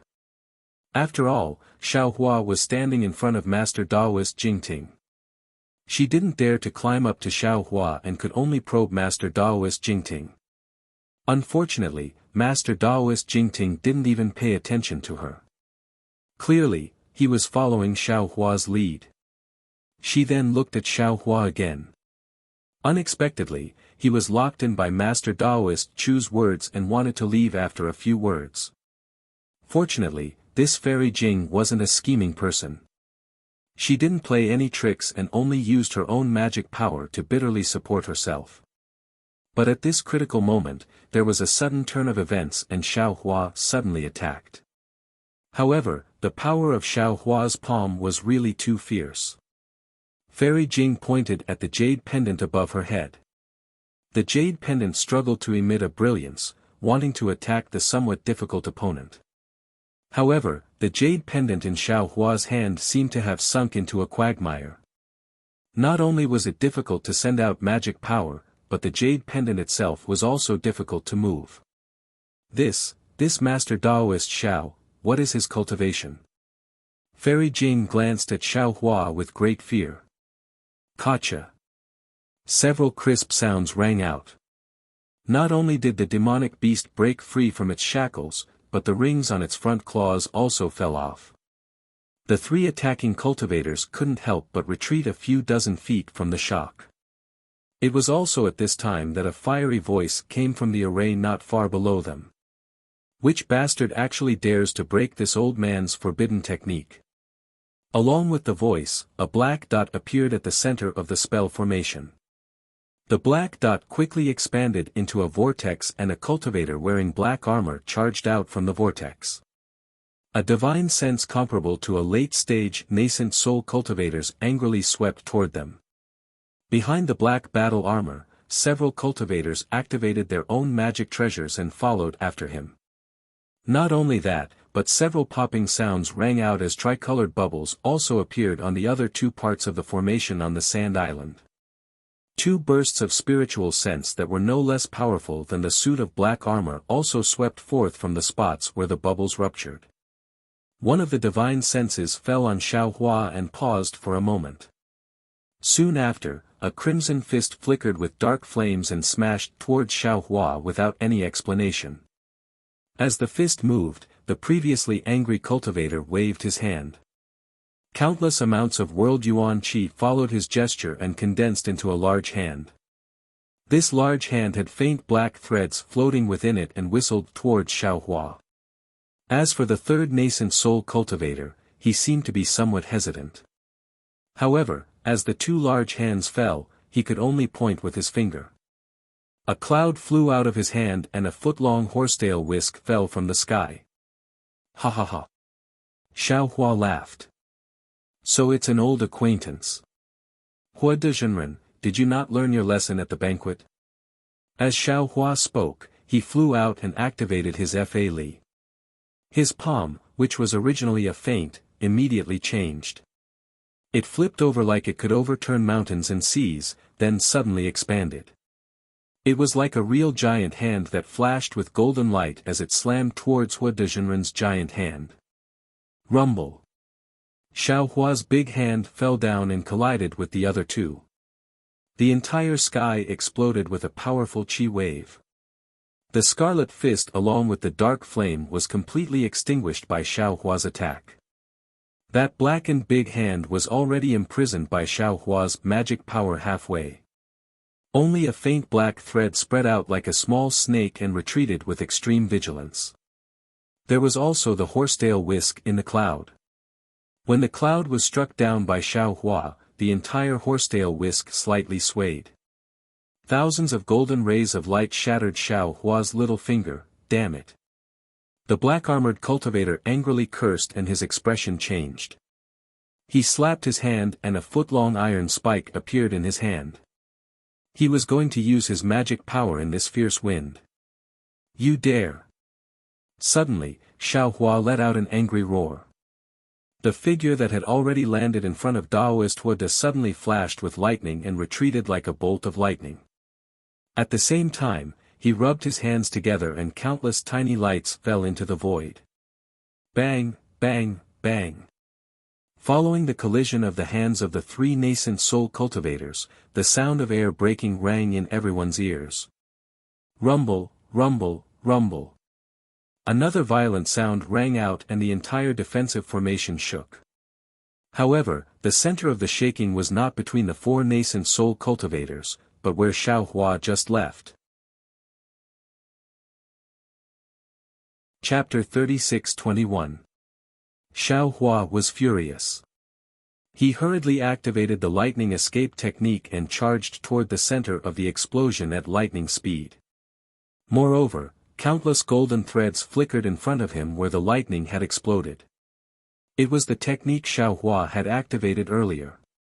However, these golden threads were somewhat disorderly from the impact of the explosion and couldn't fall down for a long time. Only after the most powerful wave of the explosion had subsided did the golden threads disappear. Looking at the sky again, the rabbit-like demonic beast had been blasted hundreds of meters into the air. Its two ears were swaying weakly and its scarlet eyes flickered with an expression of lingering fear. Fairy Jing, who was on the demonic beast, was also deathly pale. She looked ahead regretfully. As for the four nascent soul cultivators who were attacking Fairy Jing, they had long since flown away. All of them were watching the scene with schadenfreude. In the air, Daoist Chu Feng and Daoist Shifan were surrounded by flickering golden threads.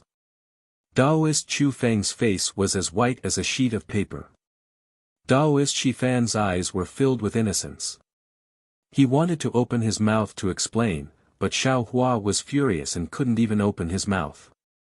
As for Daoist Yuan Qing, he was standing hundreds of meters away from the two. Half of his Daoist robe was torn and his face was dark red. His eyes were filled with a look of someone who had just escaped from death. His gaze was still fixed on the place where he had tried his best to escape. There, the unfortunate Daoist Jing Ting had already disappeared. Not to mention a corpse, not even a drop of blood could be seen. No one saw it more clearly than Daoist Yuan Qing. Just as Xiao Hua retracted his hand and fled to attack the three late nascent soul cultivators, Daoist Chu Feng, who had escaped from Xiao Hua's imprisonment, suddenly opened his mouth and spat out a several-inch-long rhombus-shaped object. Daoist Yuan Qing immediately felt fear and trepidation as soon as that object appeared. Immediately afterward, a rumbling sound erupted from Xiao Hua's location. Daoist Yuan Qing immediately moved to attack Daoist Chu Feng, but he was still a bit too slow. Daoist Chu Feng frantically shook his hand and half of his arm turned into blood that rushed into the rhombus-shaped object. The object immediately trembled and disappeared before Daoist Yuan Qing's eyes. How could Daoist Yuan Qing not know how powerful this object was? He hurriedly fled.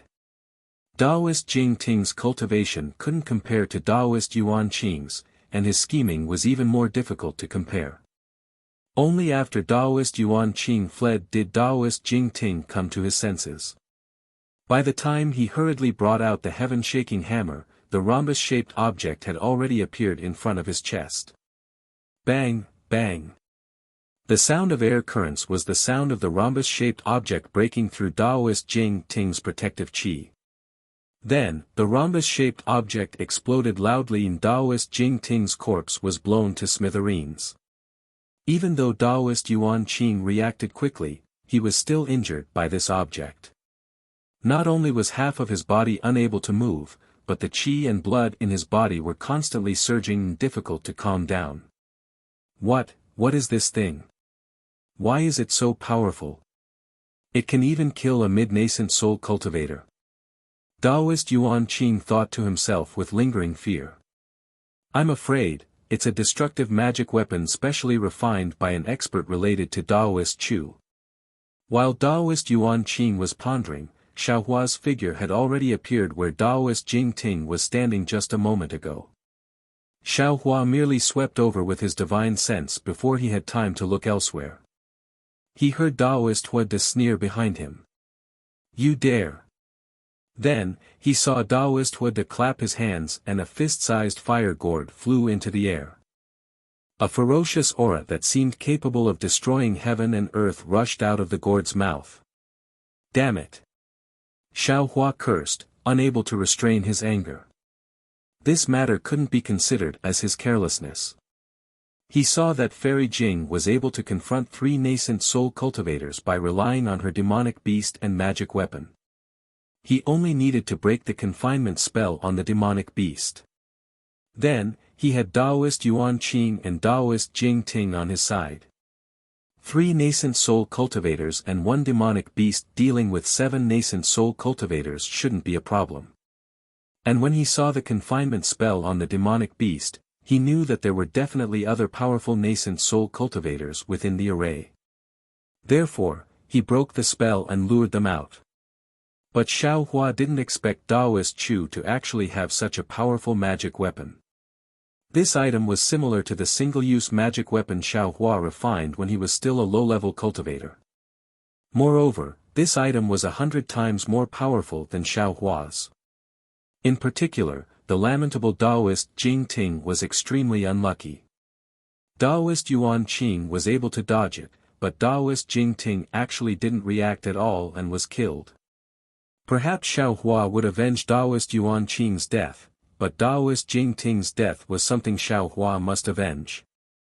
Xiao Hua simply ignored Daoist Huada's sneak attack from behind. His eyes were burning with anger as he stretched out his hand. A large illusory hand grabbed Daoist Chu and Daoist Shifan.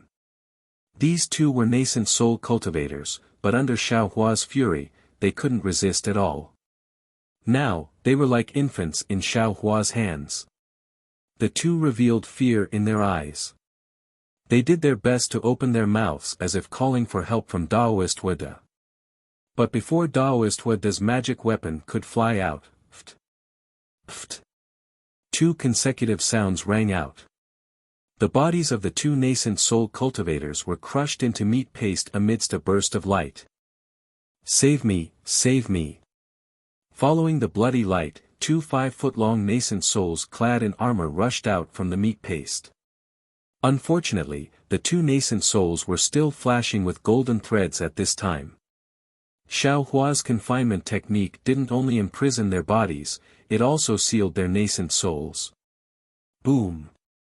As soon as the 2 nascent souls came out, they immediately produced a vast chi pillar. Layers of dense fog soared into the sky and wrapped around the nascent souls in Xiao Hua's hands. Humph! Xiao Hua sneered.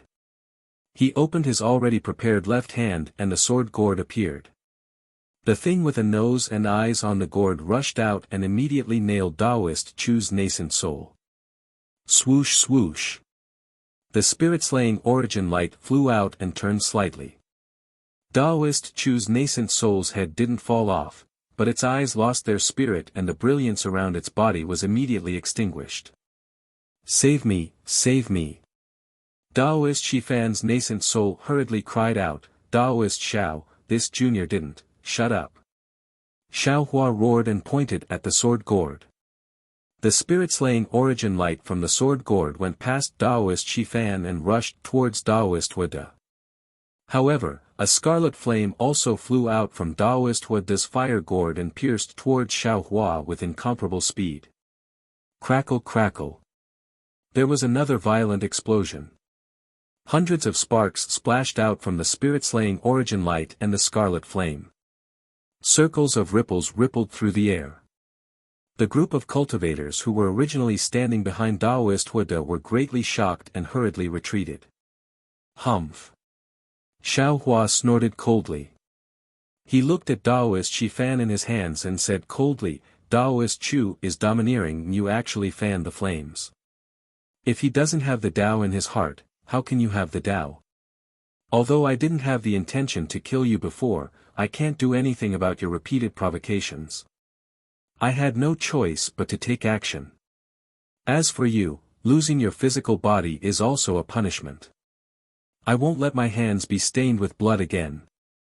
Many thanks Daoist, many thanks Daoist. Daoist Shifan's nascent soul's sharp voice was filled with pleasant surprise. However, when Xiao Hua loosened his hand and put away the Qiankuan pouch in his hands, a huge suction force with an overwhelming aura pressed down. Daoist Shifan's nascent soul was simply unable to control his body and fell down along with the mist. Daoist, save me! Daoist Shifan's nascent soul turned pale with fright and hurriedly cried out. Unfortunately, just as his voice sounded, Xiao Hua's illusory hand collapsed.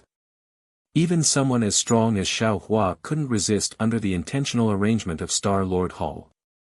Xiao Hua looked indifferently at the place where Daoist Shifan slowly disappeared and shook his head slightly. It's not that I don't want to save you, it's because I'm powerless to save you. With that, Xiao Hua raised his head and looked at Daoist Huda with a gaze like lightning. He smiled and said, although I'm powerless to save you, I can send someone to accompany you. Xiao Hua was furious, and he hated Daoist Huda in his heart. He rubbed his hands together, and golden threads entered the void again. Within a radius of 30 meters around Daoist Huda, the strange force suddenly increased, as if several earth-shattering waves were smashing down. This. Daoist Huda was shocked. He never thought that Xiao Hua would actually have the strength to cast a spell while activating the sword gourd. His heart was in a mess, and the scarlet-red fire threads were already unable to block the soul execution light. Pa pa pa, like a sword-piercing bamboo, the fire threads collapsed inch by inch, and the soul execution light followed the fire threads and rushed towards Daoist Huda. Fellow Shui Ming, help me. Daoist Huda's face changed as he shouted loudly. The cultivator holding the horsetail whisk beside Daoist Huda was helpless. He raised his hand and was about to wave the horsetail whisk. At this time, Xiao Hua's cold voice sounded, "This Xiao is in a bad mood right now. It's best if you don't make a move. Otherwise, this Xiao can't guarantee that this Xiao won't kill all of you, arrogant." Without waiting for the nascent soul cultivator named Shui Ming to make a move, the black-armored cultivator next to him roared. The small halberd in his hand flew out like a dragon and attacked Xiao Hua. Fight! Xiao Hua raised his hand and the seal of turning the sea rushed out of the space. The coiling dragon roared as it urged the seal to fall down like a mountain. Under the bronze brilliance, a terrifying aura condensed. Under this aura, the black-armored cultivator's small halberd no longer had the appearance of a dragon and was pressed down by more than a few feet. Go! When the cultivator Shui Ming saw this, his face changed slightly. He didn't dare to be negligent and hurriedly urged the horsetail whisk. But just as the three of them were about to fight, they suddenly heard Fairy Jing cry out involuntarily, "Jing! Fellow Daoist Jing Ting!" Xiao Hua was stunned. He hurriedly scanned with his divine sense and saw a small nascent soul flickering with a faint brilliance at the edge of the formation in the distance. Looking at the nascent soul shaking its head, it seemed to be somewhat unstable. Seeing this scene, Xiao Hua immediately understood. Although Daoist Master Chu's magic treasure had shattered Daoist Jing Ting's physical body, Daoist Jing Ting's luck hadn't declined to the extreme. His nascent soul had actually escaped. It was just that the nascent soul had been knocked unconscious by the huge impact and had just woken up. Chapter 36-22. Xiao Hua was delighted, but he immediately shouted, "Be careful, Daoist Jingting." With that, Xiao Hua ignored the other three late nascent soul stage cultivators and flew towards Daoist Jingting's nascent soul. Moreover, his divine sense displayed the magical power that he had just comprehended from the secret technique of Do Shan Jun's jade pupil. It turned into an invisible big hand that stretched out, wanting to protect Daoist Jingting. Seeing Xiao Hua so easily escape from the battle and treat the three of them as nothing, Daoist Huda couldn't help but bite his lips and his eyes flashed with an ominous glint. Shua! Just as Daoist Huda wanted to make a move, thousands of blood-colored rays of light fell from the top of the defensive formation and quickly covered the four cultivators who had previously besieged Fairy Jing. The four cultivators couldn't struggle at all and immediately disappeared into the rays of light. Forget it. Daoist Huda looked at Xiao Hua's sword gourd floating in the air and the condensed soul slaying origin light. He smiled coldly and looked at the black-armored cultivator. The two nodded slightly and their figures shot into the sky and also disappeared. Alas! The cultivator Shui Ming seemed to want to wait for a while, but the rays of light hit his face and a huge force that even a late nascent soul stage cultivator couldn't resist came. He couldn't help but rush into the rays of light. Looking at Xiao Hua again, He didn't dare to use his magic power to disturb the defensive formation of Star-Lord Hall.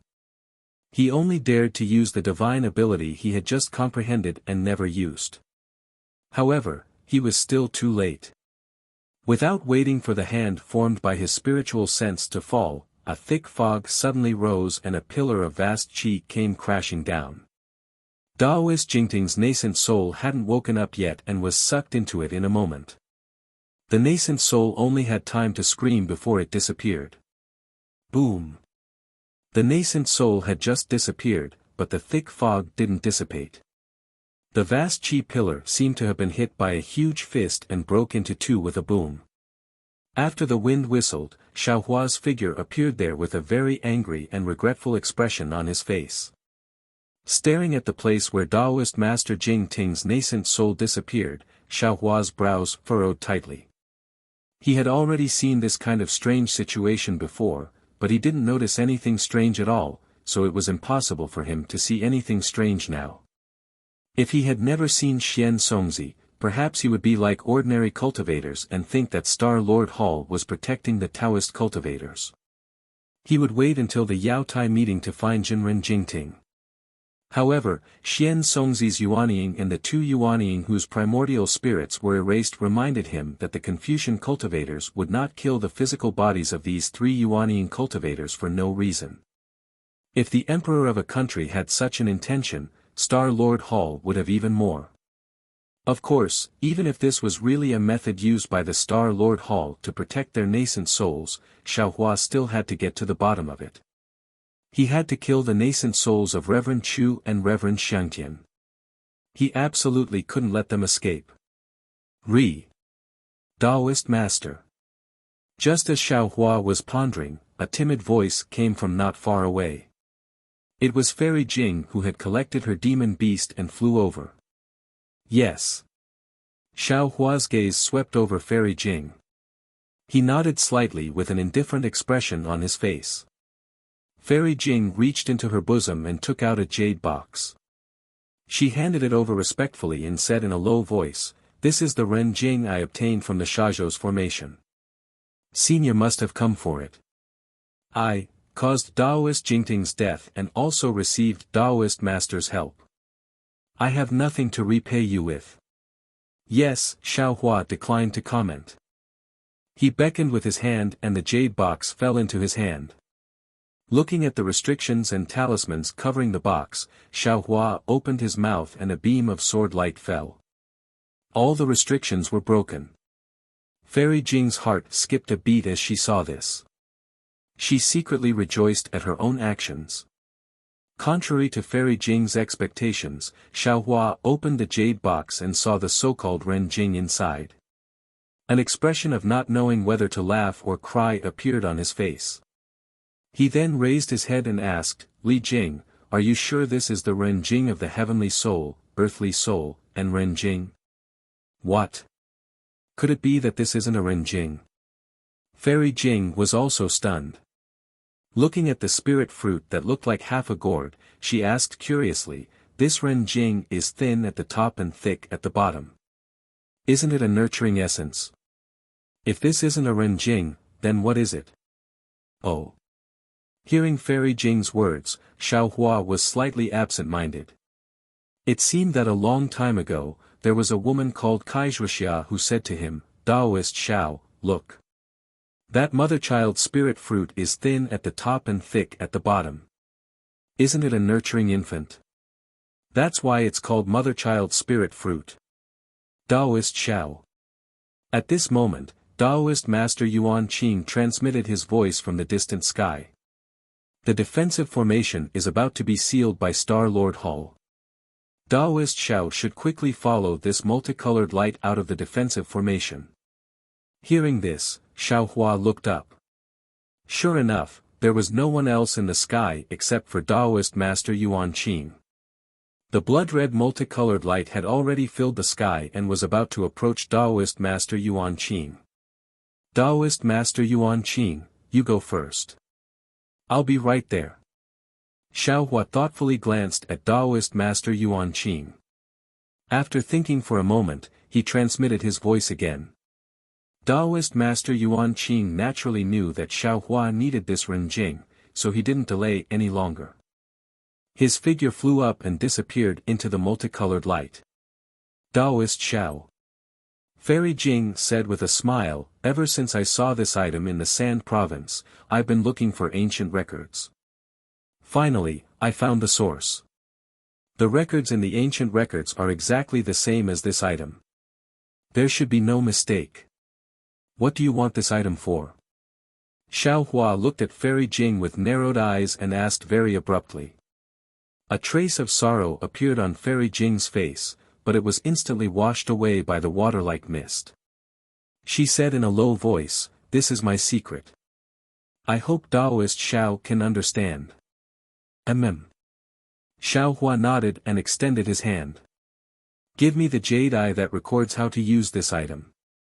This. Fairy Jing was somewhat hesitant, but after a moment of hesitation, she obediently handed over a black cloud eye to Xiaohua. "I want this black cloud eye. Presumably, you've already made a copy of the records inside."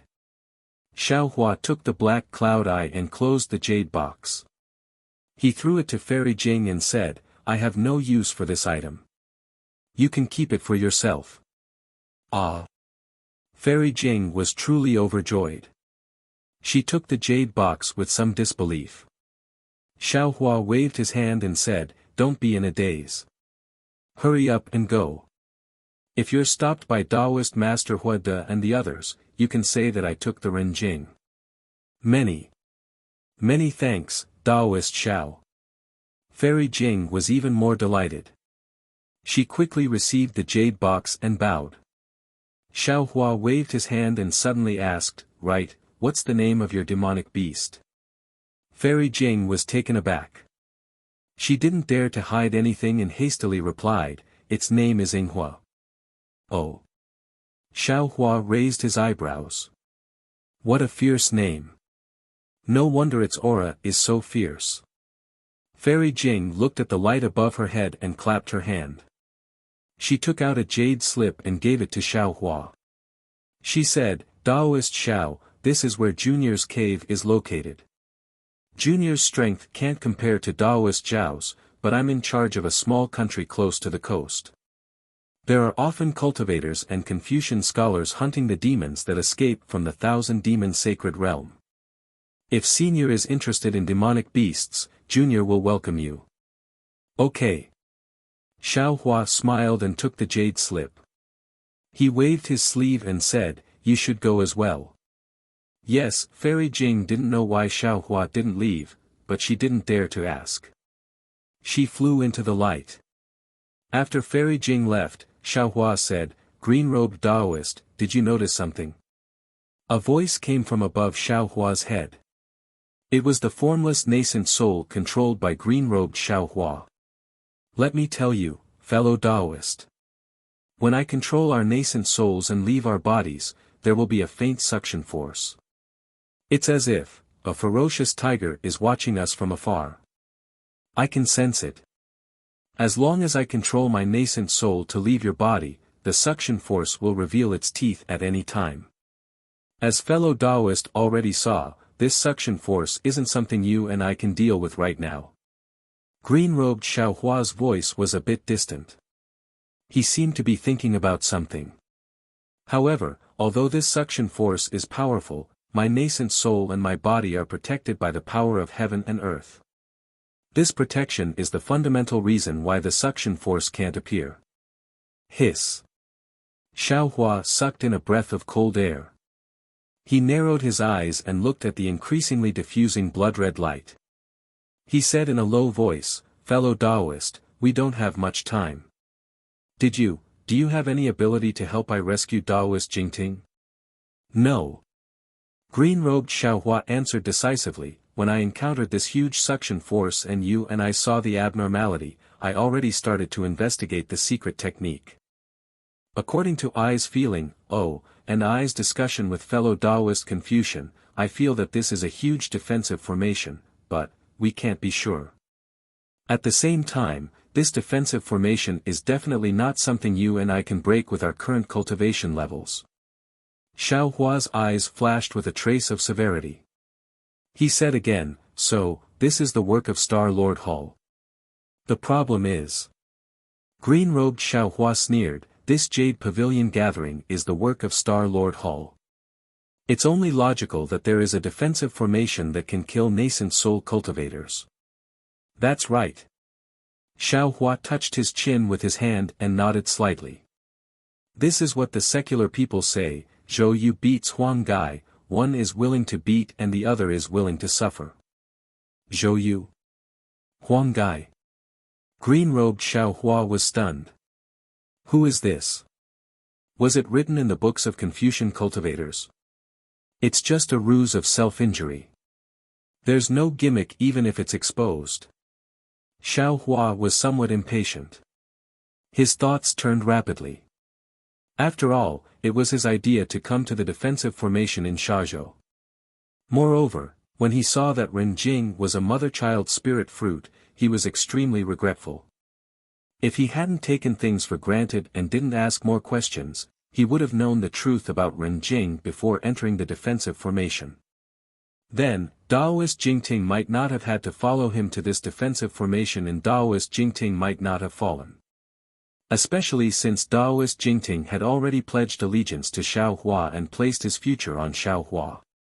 He even entrusted his safety at the Jade Pavilion gathering to Xiao Hua. Moreover, if it weren't for his grudges with Daoist Chu, Daoist Jingting wouldn't have fallen. All kinds of intricate karma made Xiao Hua feel that he couldn't not save Daoist Jingting's nascent soul. Chapter 36-23. When green-robed Xiao Hua heard this, he laughed coldly and said, "Let them beat you, but don't accidentally kill them." However, at this point, green-robed Xiao Hua's face suddenly showed a shocked expression and he hastily looked at Xiao Hua. Xiao Hua naturally also thought of what green-robed Xiao Hua was thinking. In a flash, Xiao Hua also cried out, "Not good. This Star-Lord Hall is so brazenly intercepting and killing nascent soul cultivators. If it wasn't their usual practice, then, they definitely have the intention to kill. The number of cultivators that can survive from Yaotai Mountain definitely won't exceed 10, no, maybe more than 20. It wasn't that Xiao Hua hadn't thought about this before, but now that he thought about it, he immediately understood the essence of the matter and a chill ran down his spine. That Star-Lord Hall's Hall Master is a cultivator at the peak of the 5th grade of essence energy. If he makes a move, you and I won't be his match. Green-robed Xiao Hua said in a low voice, "Fellow Daoist, you have to think of a way. Why did you jump into this pit of fire? There's no need to talk about the bloodstains on the top of your head, they're even more life-threatening means. As long as you fall into them, there's only a slim chance of survival." Xiao Hua looked at the approaching blood-colored light and said indifferently, "I'm afraid you and I will have to risk our lives this time." "That's easy to say," green-robed Xiao Hua sneered. "Even if fellow Daoist wants to risk his life, where will you find Kong Hongwu?" Green-robed Xiao Hua had just finished speaking when he immediately became vigilant again and hastily called out, "Fellow Daoist. Don't think of something outrageous. Daoist Master Jingting admittedly did it because of you and me, but at that time was rather tight. Fellow Daoist couldn't have asked about Ren Jing's secret in front of a group of cultivators. Moreover, when fellow Daoist fought against Daoist Master Huida, didn't you also release that demonic beast called Inghua? Daoist Master Jingting's death can't be blamed on you or me. It's because his luck was really too bad." Green-robed Xiao Hua was exonerating Xiao Hua. What he said was naturally the truth. Nothing in this world was perfect. When regret was born, even if there were thousands of reasons, what use would it be? After the green-robed Xiao Hua gave a few more reasons, he simply shut his mouth and didn't say a word. "Fellow Daoist." Xiao Hua saw that the green-robed Xiao Hua wasn't speaking, so he said, "Not to mention that Master Daoist Jingting died for us, just this defensive formation, this is Star-Lord Hall's killing intent. If we don't find any flaws in the defensive formation, how can we escape from it? Although you and I have already obtained the Imperial Tutor's lot, do you think that Kong Hongwu will let off the act of killing a Star Lord? For the sake of our survival, we will also turn this Yaotai banquet upside down. All right. The green-robed Xiaohua nodded and said, as you wish, I also know that what you think is reasonable. But, fellow Taoist, can't you go by yourself? Why did you ask I to go? There's also the scholarly cultivator Xiaohua, the dragon vein Xiaohua, and so on. Xiaohua didn't answer. A moment later, the green-robed Xiaohua's dispirited voice rang out, sigh, I knew it, the first person to eat crabs won't have a good end. I only wore a nascent soul Taoist robe, how did I get into this kind of trouble? Fellow Taoist, if I can't come back, you have to burn paper for I on the 1st and 15th day of the lunar month as a sacrifice to I's soul. Thank you for sacrificing yourself for us, fellow Taoist. Xiaohua smiled and cupped his hands. Actually, if something happens to fellow Taoist, I'm afraid that I might not be able to leave this Yaotai mountain. If I can leave, I will definitely burn paper for you. Baldy. At this moment, the green-robed Xiaohua shouted again, I'm going. If something happens, you have to recite Buddhist scriptures for me. It's best if you use Buddhist magic to summon me back. Even if I can't be free and unfettered on top, I will still go down to accompany Xue. Damn it, go quickly. Xiaohua's nose was about to become crooked. This was what he was thinking at the bottom of his heart, and all of a sudden, the green-robed Xiaohua said it out loud. However, the green-robed Xiaohua clenched his teeth and flew into the air. Although the suction force was much stronger than before, the natural suction force on Xiaohua's body was even stronger. Moreover, the thick fog and the vast energy pillar were still unable to form. Fellow Taoist, you see, your plan is not appropriate. The green-robed Xiaohua was overjoyed and flew back to the top of Xiaohua's head. I have a good character, even the heavens are not willing to let I take risks. Change into a Taoist robe. Xiaohua didn't say anything further and let Dragon Vein Xiaohua take out the mountain river seal, taking out the 2 nascent souls he obtained outside of the Yaotai mountain from his dantian. Boom! The vast energy pillar rumbled and a thick fog suddenly appeared. The suction force was like a trapped beast that instantly rushed in front of him. Send them back to the dantian, let I choose properly. The green-robed Xiaohua was unexpectedly picky. Okay, but fellow Taoist doesn't have time.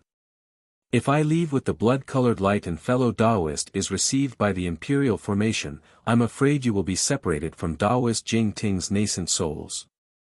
Xiaohua hurriedly sent the 2 nascent souls back to his dantian. Then, with a wave of his hand, he took out the soaring dragon shears and said, this is for you to protect yourself. The green-robed Xiaohua urged the nascent souls to return to his lower dantian. Xiaohua's mind also entered with the soaring dragon shears. The green-robed Xiaohua pondered for a moment and found a mid-stage nascent soul shell to enter. The entire nascent soul's body flickered with a faint radiance. In a moment, the originally lightless eyes revealed expression. Then, layers of strange runes emerged from the depths of the nascent soul's body. Following the radiance covering the surface of the nascent soul's body, a series of crackling sounds could be heard. The runes cracked quite a bit and cracks appeared on the nascent soul's legs and hands. The green-robed Xiaohua said helplessly, alas, this Taoist robe doesn't fit. Fellow Taoist, please bear with it. The Jade Archive Xiaohua handed over the soaring dragon shears and urged, the multicolored light is about to arrive. The soaring dragon shears is a sharp weapon, you should keep it for yourself. The green-robed Xiaohua stretched out his hand, give me the ice sea mirror. Oh, also, take a look at Taoist Shifan and Taoist Chu Feng's Qiankuan pouch. See who has the other Kunlun mirror. The Jade Archive Xiaohua frowned slightly and put away the soaring dragon shears. He stretched out his hand and the ice sea mirror was sent out. Then, he took out the mirror that was very similar to the Kunlun mirror from Taoist Shifan's Qiankuan pouch. The green-robed Xiaohua opened his mouth and a beam of multicolored light landed on the ice sea mirror. The ice sea mirror followed the multicolored light and flew into the green-robed Xiaohua's mouth. When the multicolored light landed on the mirror trembled twice and didn't fly away. "Demon child, give me a drop of essence blood," the green-robed Xiaohua shouted. Unfortunately, no essence blood appeared in his dantian. "Damn it!" the green-robed Xiaohua cursed. The Jade Archive Xiaohua stretched out his hand and a drop of essence blood fell onto the mirror. When the essence blood merged into the mirror, the green-robed Xiaohua held the mirror with his hand. It was like an ordinary nascent soul holding their own life magic treasure. At this moment, his dantian shook slightly. The Jade Archive Xiaohua knew that the multicolored light had fallen and he was about to be sucked into the blood-red light. Also, the green-robed Xiaohua was still haggling at this moment. "Give me one of your dual-colored spirit flames. Aren't you unable to use that thing?" the Jade Archive Xiaohua asked curiously. "Of course not in the past. Now that I have been tempered by the 5 Qi righteous thunder and have the secret technique of a Mahayana realm cultivator, of course I can." The green-robed Xiaohua smiled slyly. The Jade Archive Xiaohua was stunned. He didn't expect that under the 5 Qi righteous thunder, his primordial spirit would have an unexpected change. However, he couldn't haggle over anything at this moment. He pointed his finger and a red and yellow spirit flame appeared in front of the green-robed Xiaohua. The green-robed Xiaohua's face became cautious. He opened his mouth and the spirit flame slowly fell into his body. The entire nascent soul trembled violently as if it was about to collapse. The Jade Archive Xiaohua raised his hand, but in the end, he put it away. He could help the green-robed Xiaohua inside his body, but if he left his dantian, he still couldn't help him. "Dao. Fellow Daoist, quickly send I out." The green-robed Xiaohua opened his mouth and flames rushed out from his mouth and nose. "Okay." The Jade Archive Xiaohua hurriedly flew out of his dantian with the green-robed Xiaohua. At this time, the Imperial Formation was already covered in a blood-red color. Just when Xiaohua's body was about to touch the multicolored light and disappear, boom. The righteous qi fell and a thick fog was also born. A huge suction force pulled the green-robed Xiaohua and Xiaohua's body stopped there. What kind of bullshit fire is this? How can it be so powerful? The green-robed Xiaohua struggled to maintain his nascent soul that was on the verge of collapse. The righteous qi fell and tightly wrapped around the nascent soul, but it also helped the green-robed Xiaohua. Seeing the thick fog cover the green-robed Xiaohua, Xiaohua saw the green-robed Xiaohua spit out flames from his mouth onto the mirror in his hand. It seemed like he was going to use the spirit flame to refine it. When he saw this, the green-robed Xiaohua's body disappeared. When the suction force disappeared, Xiaohua's body also disappeared in the blood-red multicolored light. The suction force within the blood-red multicolored light was extremely strong.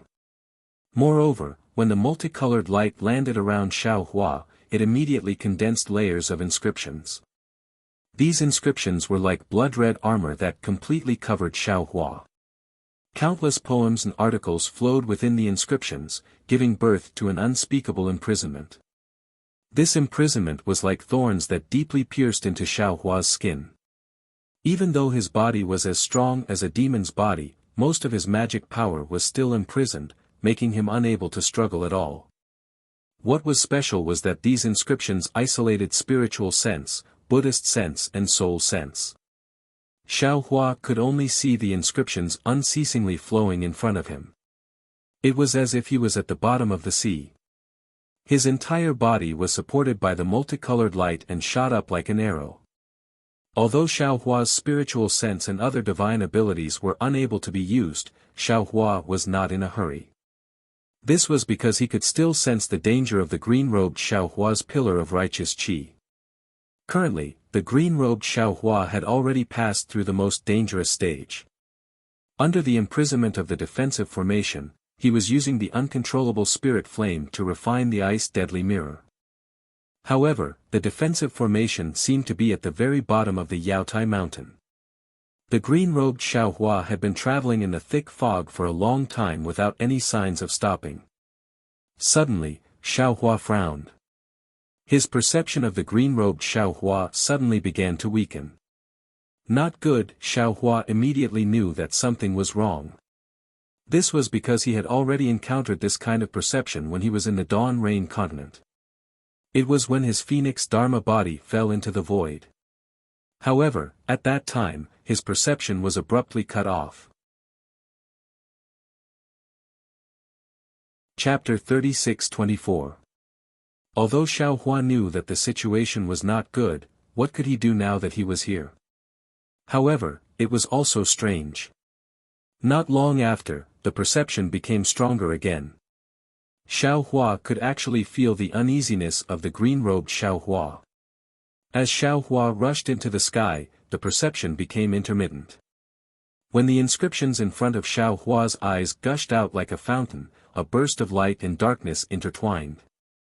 The green-robed Xiaohua was like a kite with a broken string, and there was no news of him. Damn it! Xiaohua bit his lip and thought to himself, I have to throw a meat bun at a dog for no reason, and I can't come back. I don't know when the Phoenix Dharma body will come back, and this green-robed Xiaohua is also lost. I hope this defensive formation isn't as heartless as this Xiao thought. Of course, although Xiaohua couldn't sense the green-robed Xiaohua's location, it was his primordial spirit after all, so there was a kind of indistinct feeling. He vaguely knew that the green-robed Xiaohua wasn't in danger at this time. Collecting his thoughts, Xiaohua raised his eyes and looked around. He saw that this was a blood-red space, or it could be said that it was like a sky filled with sunset clouds. Xiaohua's surroundings seemed to be misty and boundless, but there was nothing, no matter if it was a mountain peak, clouds, or cultivators. Moreover, although the inscriptions around Xiaohua's body had already disappeared, his divine sense, Buddhist sense, and soul sense still couldn't leave his body. This caused him to be at a loss. After all, in the previous dangerous situation, if his divine sense or Buddhist sense were restricted, his soul sense could always be used, no matter if it was far or near. This gave Xiaohua something to rely on in dangerous situations. He had never encountered a defensive formation that even restricted soul sense. However, facing this blood-red sky, Xiaohua always had a kind of vague familiarity in his heart. It was a kind of feeling like he had returned home. Ouch! Xiaohua urged his magic power and flew for a while. Suddenly, he had a kind of realization, this is the void. Good. After Xiaohua understood, he looked around and couldn't help but sigh with emotion. Star-Lord Hall really spent a lot of money. I don't know how much they spent, but they actually set up a defensive formation in the void. Since we are in the void, so what if I don't use my spirit sense? Just as he was thinking, Xiaohua's heart skipped a beat, and he stopped abruptly. He narrowed his eyes and looked into the distance. Green light flashed between his eyebrows, and he was about to use his heavenly eye connection. But at this moment, a breeze suddenly blew by his side, and Xiaohua couldn't help but move to the side. This movement didn't matter, but Xiaohua's body suddenly tightened, as if he was bound by a rope. Xiaohua was greatly alarmed, but before he could urge his magic power to struggle, the force suddenly disappeared again. After flowing light and vibrant colors flashed in front of Xiaohua's eyes, another scene appeared before his eyes. This was a similarly blood-red sky, but this blood-red sky was dotted with brilliant stars. These stars were of different brightness and even moved from time to time. What was special was that in the midst of these thousands of stars, a huge meteor with a tail was especially dazzling.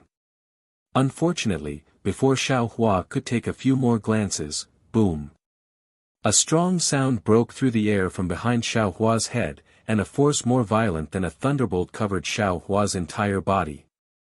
Xiaohua raised his eyebrows, and with a shake of his hand, the wishful steel staff appeared in his hand. Without turning his head, He waved it in the direction of the sound, and at the same time, he roared, "Where did this little thief come from? How dare you sneak attack me? Woo!" The wishful steel staff crossed the sky, setting off endless waves of air. The sneak attack hadn't fallen yet, but it had already collided with the waves of air of the wishful steel staff. Pa pa pa. The sound of explosions was endless. Bang! The two magic treasures finally collided together, and the sound produced resounded through the sky. Xiao Hua stood steadily in midair like a boulder, and slowly turned around. The expression on his face was gloomy to the point of being frightening. Looking behind him, a figure was flying swiftly in midair. That figure was unbalanced, and his right hand was still dragging a halberd at an angle. Moreover, near the left side of this figure, two late Yuanying stage cultivators were flying rapidly, flanking Xiao Hua from both sides. Similarly, behind these cultivators, there were dozens of early Yuanying stage cultivators surrounding Xiao Hua. "All of you, what are you doing?"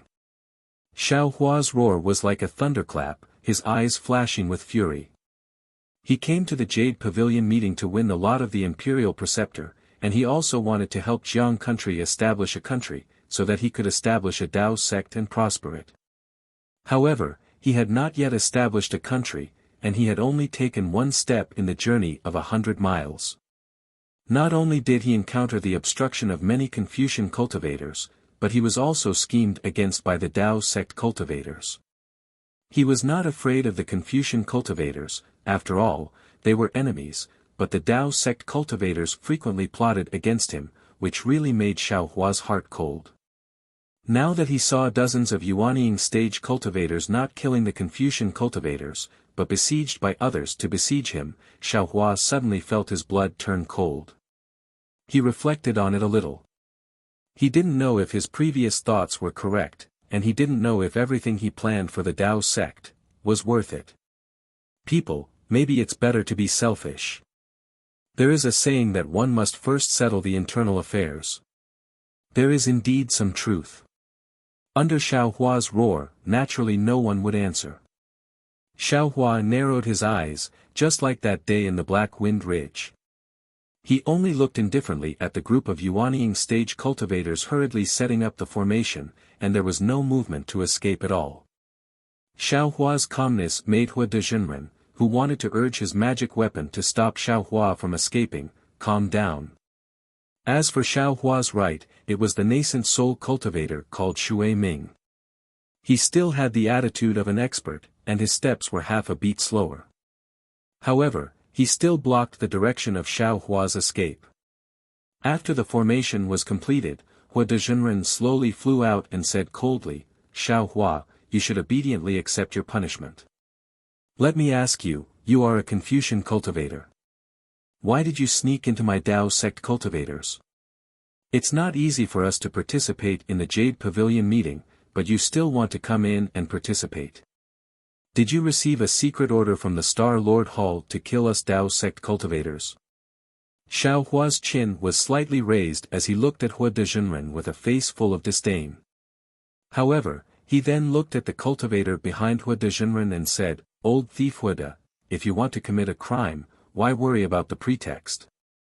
What did this Xiao do for you to pin such a huge crime on this Xiao's head? I, Xiao Hua, have said it clearly at your banquet. I, Xiao Hua, have set up a blood monument in the Seven Suns Temple of the Copper Pillar State. I, Xiao Hua, have killed the Copper Pillar State Preceptor, killed the Copper Pillar Prime Minister, and even helped Jiang country establish a country. I, Xiao Hua, have come here for the Imperial Preceptor's signature. There is no conflict of interest with you. As for what you said about the Confucian cultivator spy, I, Xiao Hua, find it laughable. I, Xiao Hua, have told you clearly that I, Xiao Hua, seem to have cultivated a Confucian cultivation technique, but this does not mean that I, Xiao Hua, am a Confucian cultivator. Moreover, on the hidden immortal continent, I don't know how many Dao sect cultivators have Confucian cultivation techniques.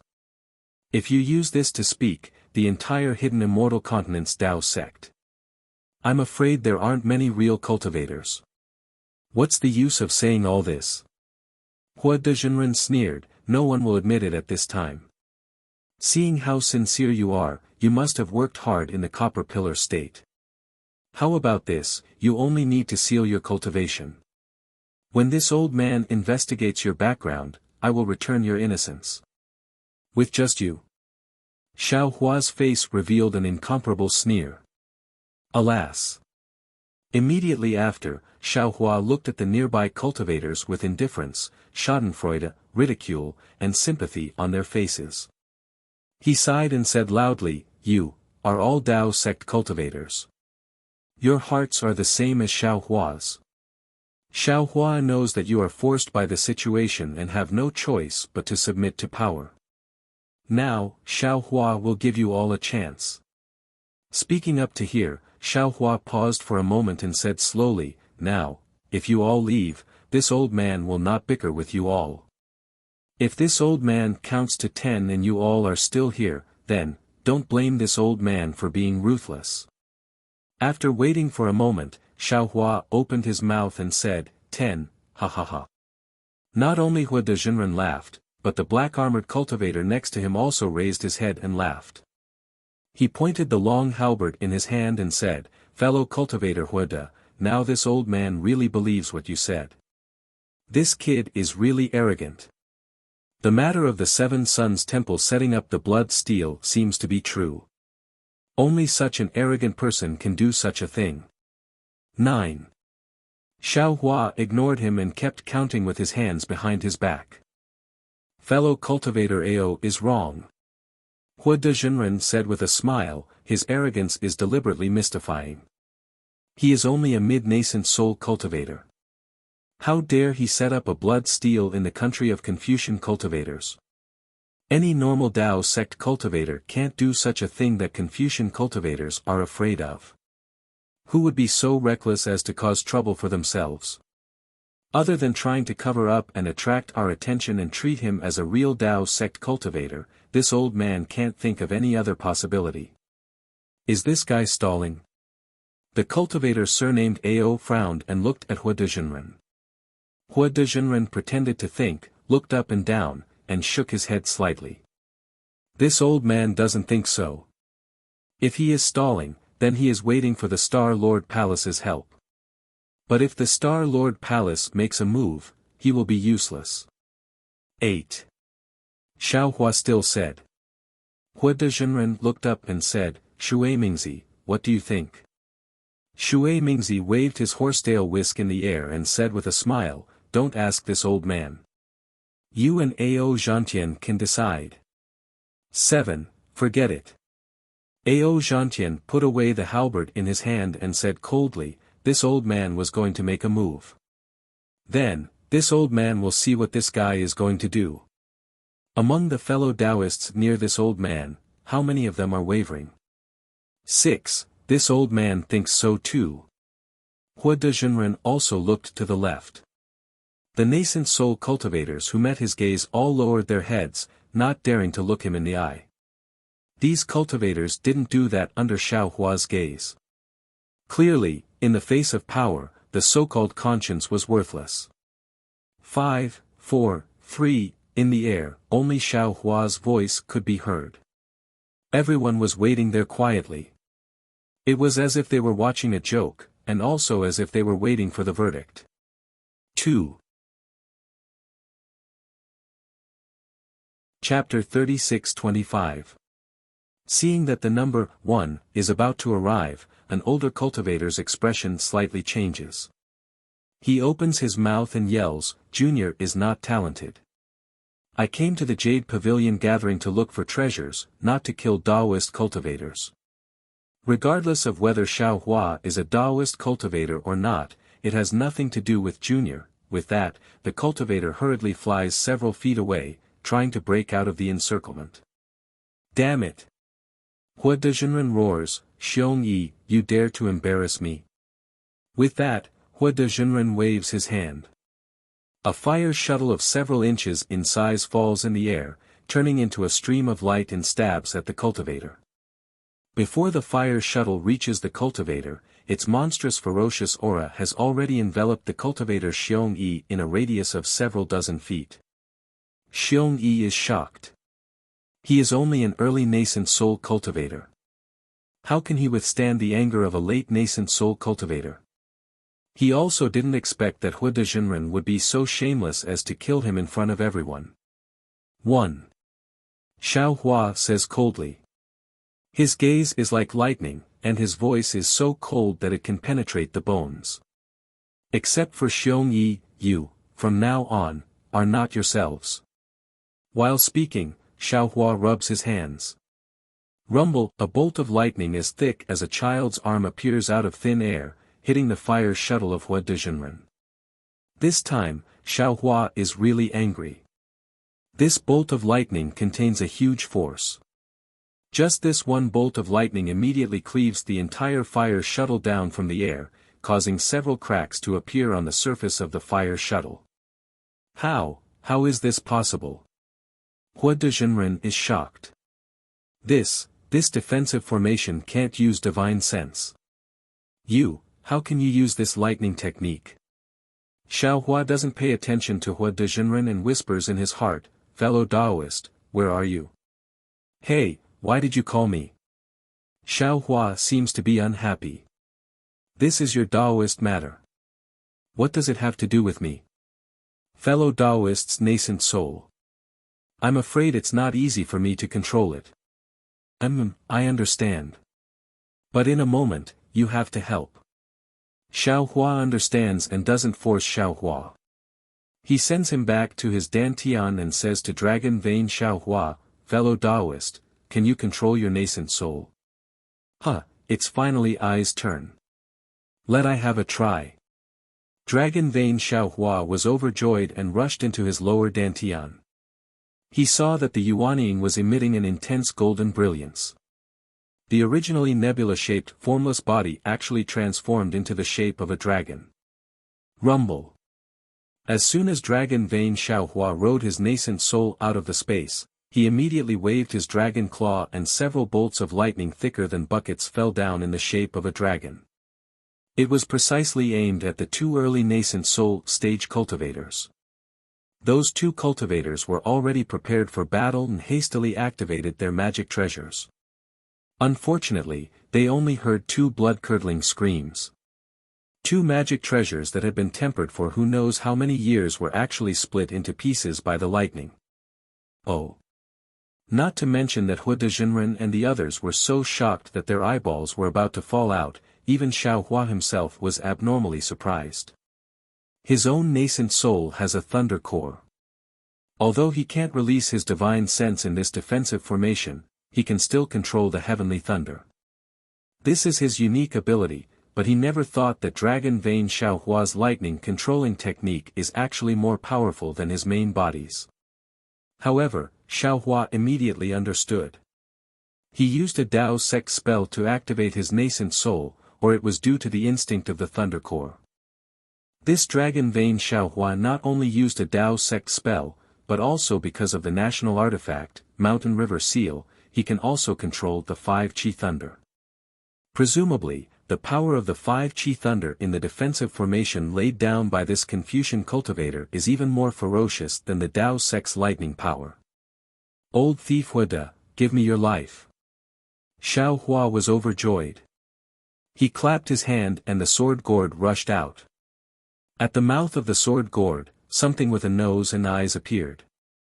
The execution spirit Yuan light soared into the sky and slashed towards Hu Dezhenren. Hu Dezhenren was even more surprised.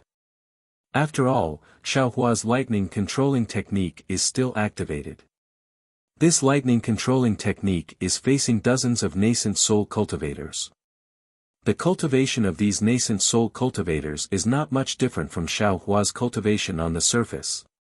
Xiao Hua can fight against dozens of nascent soul cultivators. What cultivation is that? Moreover, Xiao Hua still has the strength to use the execution spirit Yuan light while dealing with dozens of nascent soul cultivators. Hu Dezhenren's intestines are already green with regret. However, at this time, it is useless to say more. Hu Dezhenren shouted,